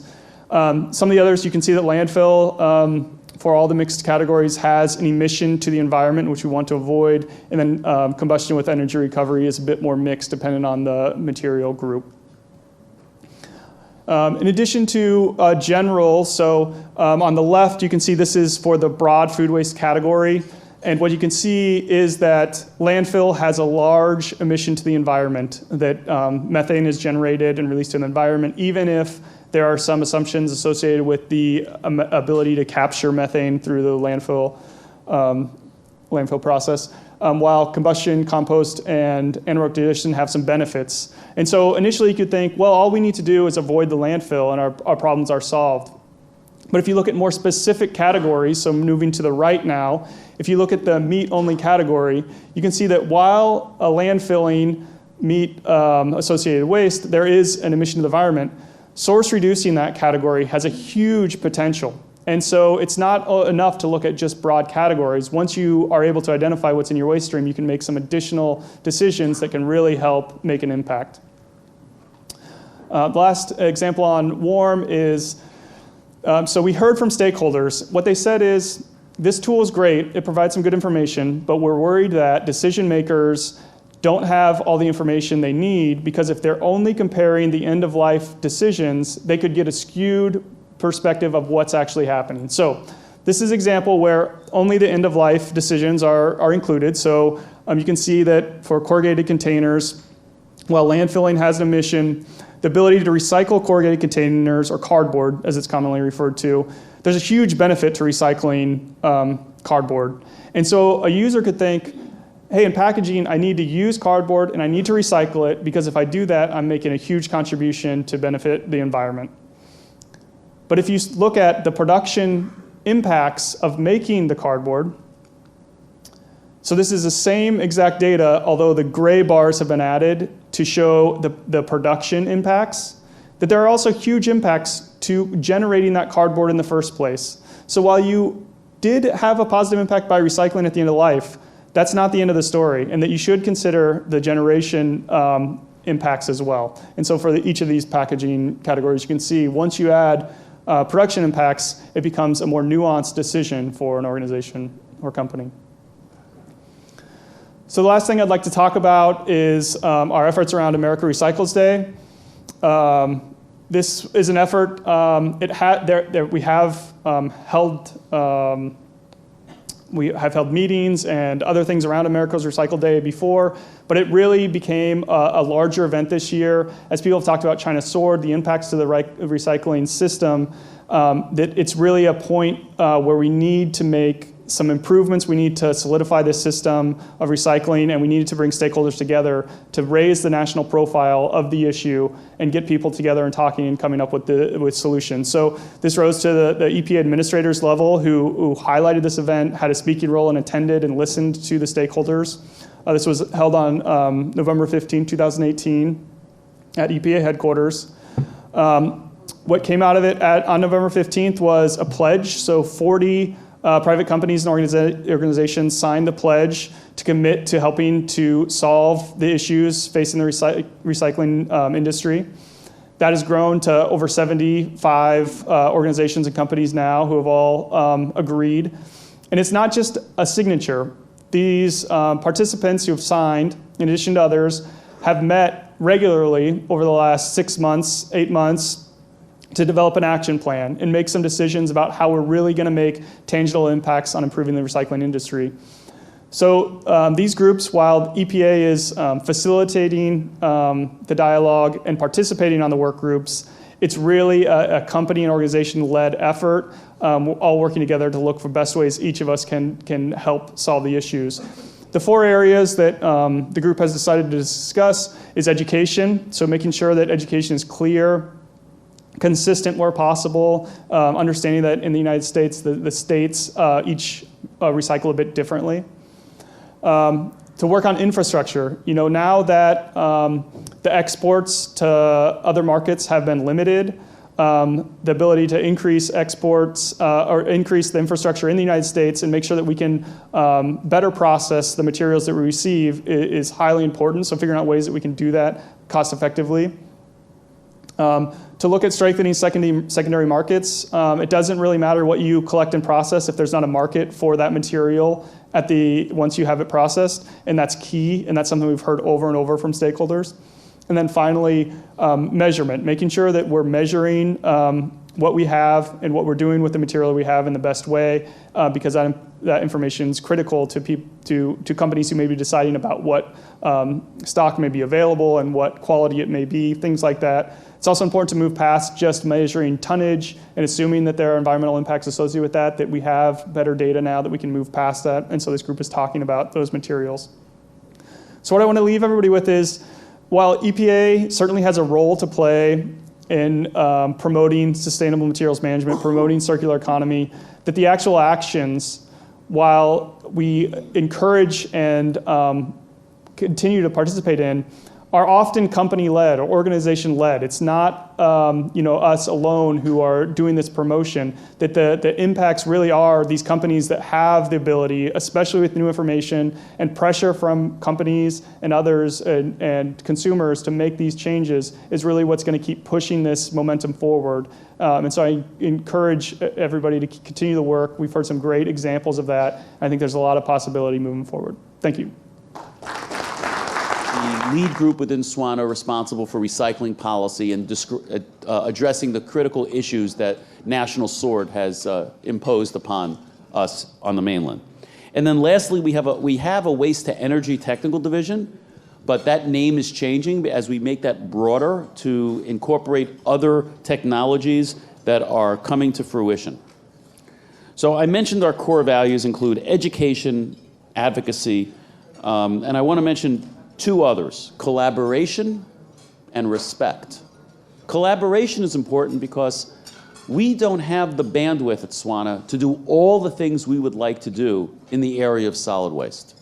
So as a result of that, we collaborate with everybody. And I'm going to talk about some of the people who we collaborate with in a moment. We also we place a lot of emphasis on respect. And respect is really important, particularly in SWANA, because SWANA is really the big tent for the solid waste sector, right? We have people who, in our association, disagree on policy, on how waste should be handled. We have landfill engineers and zero waste advocates. You put those 2 in a room together, it's kind of fun, right?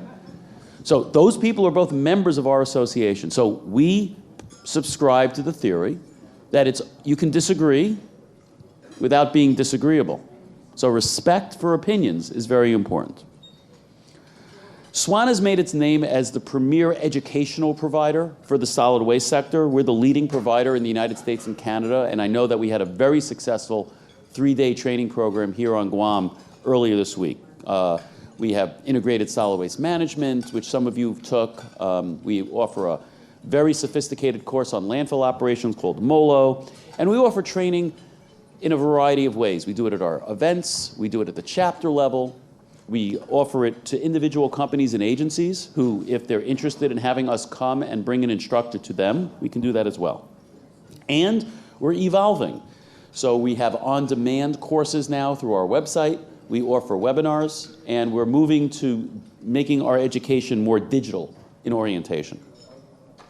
On the advocacy front, SWANA is the leading advocate for the industry. And advocacy doesn't just mean lobbying before Congress or the states. It's really broader than that. It's about making sure the industry's perspective is heard in the newspaper, with community groups, as well as at all levels of government. We're very active on the governmental side. We're constantly talking to the US EPA about a variety of topics, recycling, landfill gas issues. We just earlier this week submitted a letter to the California legislature regarding proposed legislation to regulate lithium-ion batteries. Lithium-ion batteries are a significant cause of fires at recycling centers and are posing dangers to people and to facilities.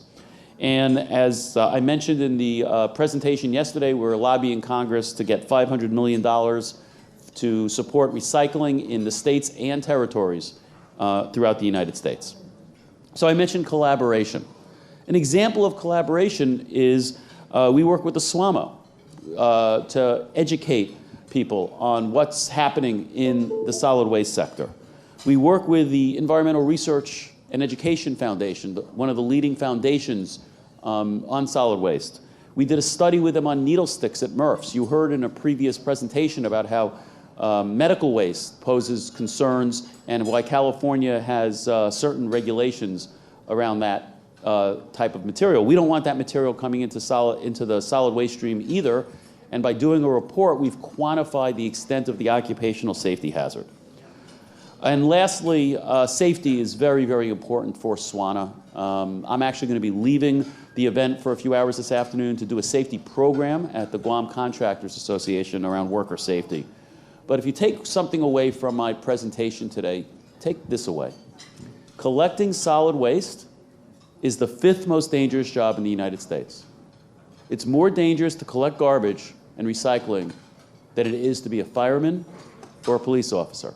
And we don't provide the same amount of support and resources to our solid waste employees, particularly smaller companies and smaller employers. So we need to make sure that we do that, and our website has a wide variety of free resources that you can download and use to help deliver that message to your people. So I want to thank you all for your time and your attention during lunch. Thank you very much.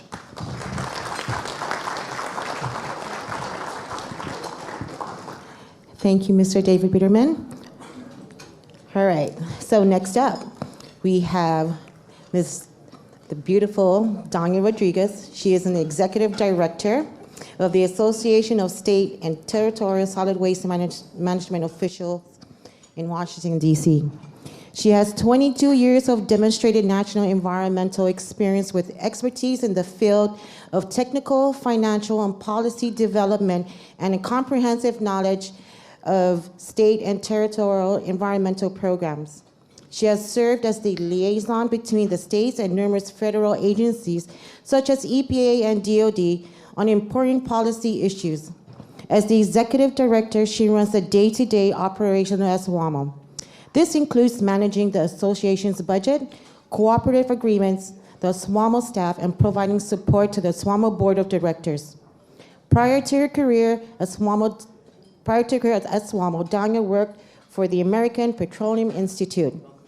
Danya received her BA in political science from Hood College in Frederick, Maryland, and an executive certificate in nonprofit management from Georgetown University McCord School of Public Policy. Ladies and gentlemen, please give a big round of applause for Ms. Danya Rodriguez.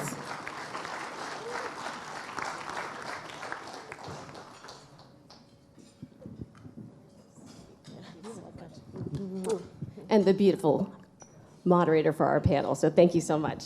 So I have a couple of slides I'm going to put up here just to help guide me with the presentation, and hopefully they'll be able to pull them up. If not, we might have some technical assistance if somebody's around here. If not, I'll just use them to talk.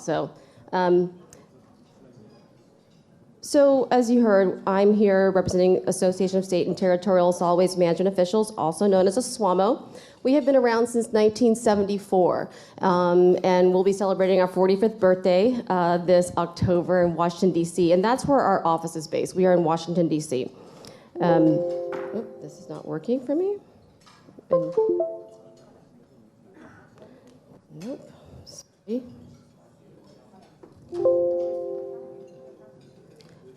So as you heard folks talking about the association, we actually represent all the 50 states, the 5 territories, and the District of Columbia. And we're really pleased to be here in Guam. Guam is one of our members, along with American Samoa and the Northern Marianas. And we're also really pleased that Conchita Taitano of Guam EPA is the association's vice president. She served on our board of directors a number of years ago and came back. And she's actually the first territorial member to hold office for the association. So we're really, really excited that Conchita is part of our executive committee and leadership. So our mission is really simple to us. We are here to serve the state and territorial members. We promote effective programs and the relevant national policies for waste and materials management, environmentally sustainable practices, and environmental restoration. Sorry, I'm just clicking on here to help guide my... So we represent the states and territories in DC. We work with our partners in the federal government, primarily EPA and DOD. We work with EPA headquarters in the Office of Land and Emergency Management. So they're the land side of the house, and that's what ASWAMO does in terms of our programs. We offer training to our members. Again, they're all the 56 state and territorial folks on the policies and initiatives that we work on. Our board of directors issues guidance and policy papers. We conduct webinars. I come to these conferences to promote the association and the work that we do. And we really try and make sure we're fostering better communication for our membership. Hey, there we are. Awesome. So,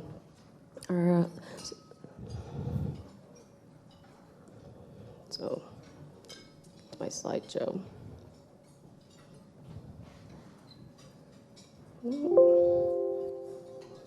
Yeah, go ahead.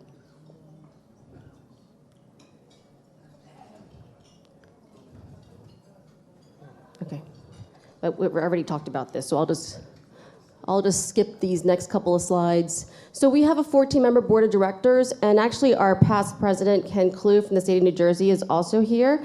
So we're really excited that another one of our states from the East Coast is here with us. And Ken is the past president, so when you are elected to the association, you're vice president, and that's what Conchita is this year. Then you become president, and then you're a past president, so it's a 3-year term. We have 1 representative from each of the 10 EPA regions, and as I mentioned, we represent all the 56 states, territories, and DC. We have our subcommittees and our task force structure. Let me go back. So the subcommittees, we have 5 subcommittees, and a lot of the discussion that you've been hearing here the past couple of days are the areas that we work on. Materials management, recycling, our tanks, hazardous waste, Superfund, brownfields, and federal facilities. And we have 29 task forces and focus groups under those 5 subcommittees that produce our position papers. They conduct the webinars, they conduct the trainings. And we do this in collaboration with our federal partners. So this is just overall sort of saying what the board does in terms of giving direction, the membership, the training, how we interact, and it all goes back to supporting the mission. And a lot of this information is on our website, aswamo.org, so if you'd like to do a deeper dive, I welcome you. Those are the 5 areas that I mentioned earlier, and again, the work that we do.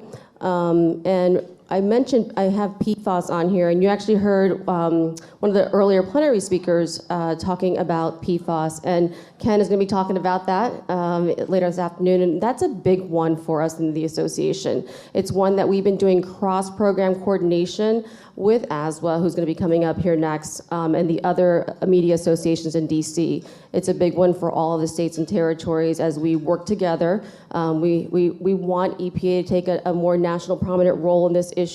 It's one that we have been engaging in lengthy conversations with the EPA leadership and our sister associations such as ASWA and AQUA. So ASWA is the drinking water, AQUA is the clean water, and then also ECOS, which are all of our members' bosses. Again, more information that you can learn about the website. These are just our social media accounts. Dave also mentioned about partnerships, and we've been working with SWANA as well too over the past 2 years on just promoting both of our organizations and the work that we can do collaboratively. The main thing obviously is that with the China ban and the impact it's having across the whole globe, but obviously we talked about this a little bit yesterday in our session, how we're working together, and the Recover Act that is going to be coming out through Congress, and something that EPA has also been doing in terms of offering leadership there to help educate our congressional leaders on the need for a recycling structure, a national framework, and one that we can all come together and work on. So the main thing for you all to know is that ASWAMO is there for all of you. If you're not a member, all our information is free. There's no membership denied access to our website. As I know, I always tell Tina with YAP, I'm like, if you need something, contact me, Roxanne. You know, just everything's up there for folks to help you guide your environmental practices and to learn from our members and our experts. So thank you so much. I hope you're enjoying the lunch. The desserts are delicious, so I hope you guys are getting some of those. And thank you for Guami PA for putting this together, and I will turn it back over to our moderator. Thank you. Perfect. Thank you. Thank you. All right. So up next, our last speaker for our Lunch and Learn, I would like to bring up Mr. Darrell Alsterhood. He's currently the Regulatory Affairs Manager for the Association of State Drinking Water Administrators, a position he has held since 2005. At ASWA, he primarily works on regulatory and data issues. Darrell is responsible for drafting ASWA's input on proposed EPA rules and guidance, as well as keeping states informed about EPA's regulatory activities. Prior to coming to ASWA, Darrell was the chief of Missouri's Public Drinking Water Branch, where he managed the implementation of the drinking water efforts in Missouri, part of a 26-year career in that state's Department of Natural Resources. Darrell holds a Bachelor's of Science degree from the State University of New York College of Environmental Science and Forestry at Syracuse. He is also a certified drinking water operator. Ladies and gentlemen, please give a big round of applause for Mr. Alsterhood.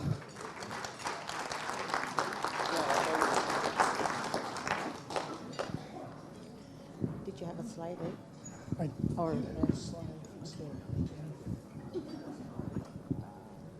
There is a slide I can use if I get to it. Otherwise, I have my defense against technical difficulties here in my hand.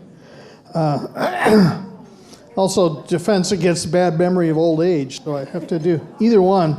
And I'm going to be a little different maybe than the first two presenters. Okay. Well, we'll do without them. And then I'm going to talk a little bit about our organization, and I'm also going to talk a little bit about some of the things that we're facing in DC these days, which I think is important, not just for our organization, but for a lot of organizations to deal with. So I'm glad to be here. I'm a long ways from home. I moved from the East Coast just recently to the Midwest as I'm preparing to retire, but that's still a long ways from home. And I certainly appreciate now the travel challenges that some of our Pacific Island members have when they come to one of our conferences and they ask, when are you going to have one on the West Coast? Why are they always on the East Coast? And I said, well, that's sometimes they're on the East Coast and sometimes they're on the West Coast, and now I have an appreciation for how much difference that makes. And how attentive they might be at the first session or two. So the Association of State Drinking Water Administrators, like Danya's organization, represents the state groups that implement, in our case, the Safe Drinking Water Act, and includes the 50 states, the territories, the District of Columbia, and for us, the Navajo Nation, who happens to have primacy for implementing the different drinking water requirements. And I'm glad to be here, and coming from our office, which is in Arlington, Virginia, just outside of D.C. We moved there a few years ago for cheaper rent. We're competing with lobbying firms for space downtown in D.C., and it becomes expensive when you're dealing with funding primarily coming from state budgets. So anyway. But one of the things, as I said, I wanted to do was kind of give a perspective on what the organizations are going through these days, and looking at the changes that have happened, the things that are going on in the environment of the environment in D.C. and how things work. The first thing we have to do is we have to deal with gridlock. It's not just talking about the D.C. traffic for any of you that have been there. It's about how things get done and how things don't seem to get done these days. When it's a controversial issue like immigration, which we've heard about just today, even again, we don't maybe expect much to go on and to make much progress because the sides are so far apart.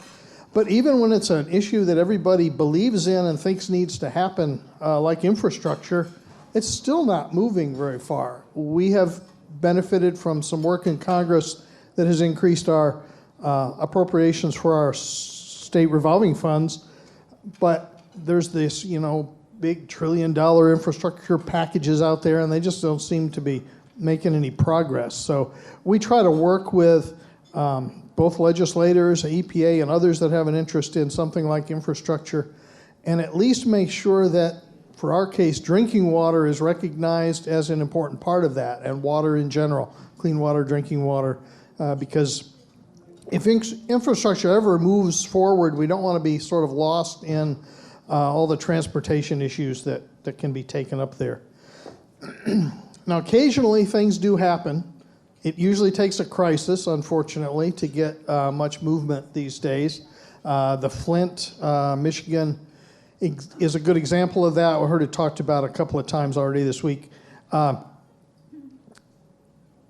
were problems there. I won't get into whose fault it was. That's a whole nother conference. But there were problems there, and children especially were exposed to high levels of lead, and there was some other issues associated with bad water quality that we're trying to fix. That did get some movement in Congress. We got some legislation that will help improve the transparency of information for the public. We got some legislation that will help with funding for things like lead service line replacement and lead testing in schools, which is another big issue. So some things can happen, but it's not easy to get things through. And the kind of big changes in the Safe Drinking Water Act that we have had over the years in 1996 and 86, which sort of changed the whole way we did business, those things are not likely to happen right away. And so there's some movement. EPA's working on some regulations in drinking water. Regulation for perchlorate is a proposal, should be out fairly soon. Might even be happening while I'm here, a day ahead or a day behind or whatever it is that I am. That will be out fairly soon, and lead was another issue. The lead and copper rule will be proposed later this year. It'll be a major revision in how we deal with lead in drinking water.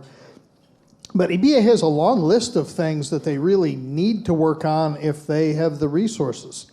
That would be my one slide, which shows a number of things that EPA has committed to work on based on their 6-year review of regulations in the Safe Drinking Water Act.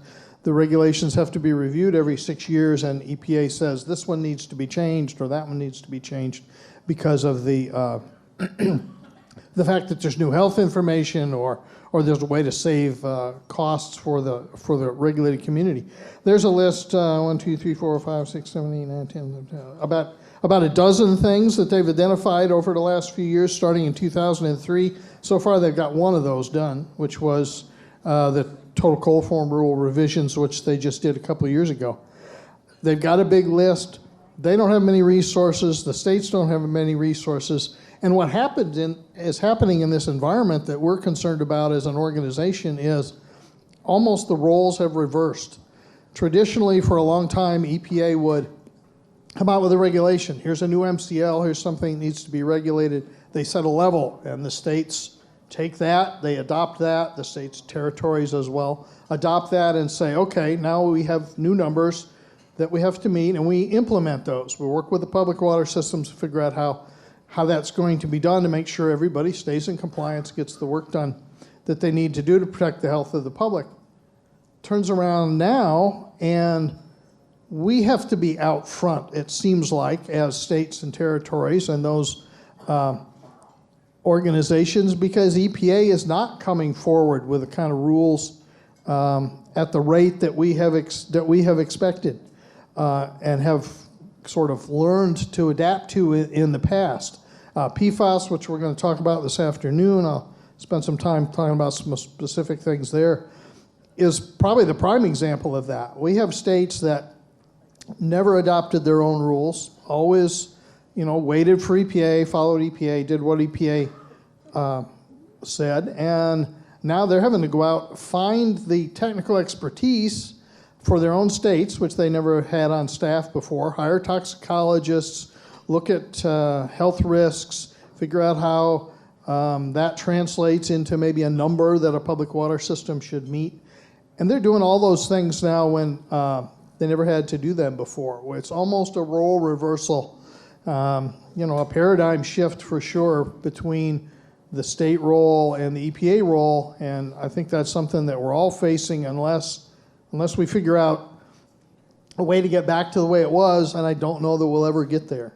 But unfortunately, having 50 states develop their own regulations independently, having to work on their own with hiring new staff to do that kind of work, it's not really very efficient compared to having it done in one place and each group having a specific role that they could focus on and carry out. And so we're going to have to do things differently as state associations to help our members deal with this. We have started, and I'll talk a little more about it this afternoon, we started a work group to help states develop regulations that never had to develop regulations before, or new regulations. The states have always had to, implement what EPA published. But it's a whole new world, and we're trying to deal with that as associations across the environmental gamut. And I think that's something that you're going to see us have to take on a new role, just as our members are having to take on a new role to deal with the way things are currently. And you can blame a lot of things on particular administrations, and a lot of people will do that. But I just think in general, the federal role is going to diminish, and it's going to be something that we're going to have to deal with as an organization. And we welcome some of that. We want to be able to work more collaboratively with EPA. They had a term called cooperative federalism, which has been sort of kicked around as maybe it's a good thing, maybe it's a bad thing, but it has the potential to have us working together to do things better as a group between the states and the federal government. And I think that's a positive thing. But we just have to recognize that we got a slightly different role these days, and we're going to have to do a better job of working together. We're going to have to do a better job of sort of clarifying what everybody's expectations are and what their roles are. So we're trying to do that as ASWA. I know ASWOMO's trying to do that, and ACWA and the other organizations that represent the state environmental programs. So with that, that's just a brief rundown of kind of what things are happening, and I appreciate the opportunity to be here and visit this lovely place and the great hospitality that I've enjoyed since I've been here. So thank you. Thank you so much. All right, so this concludes our lunch and learn, and we shall break into our afternoon sessions.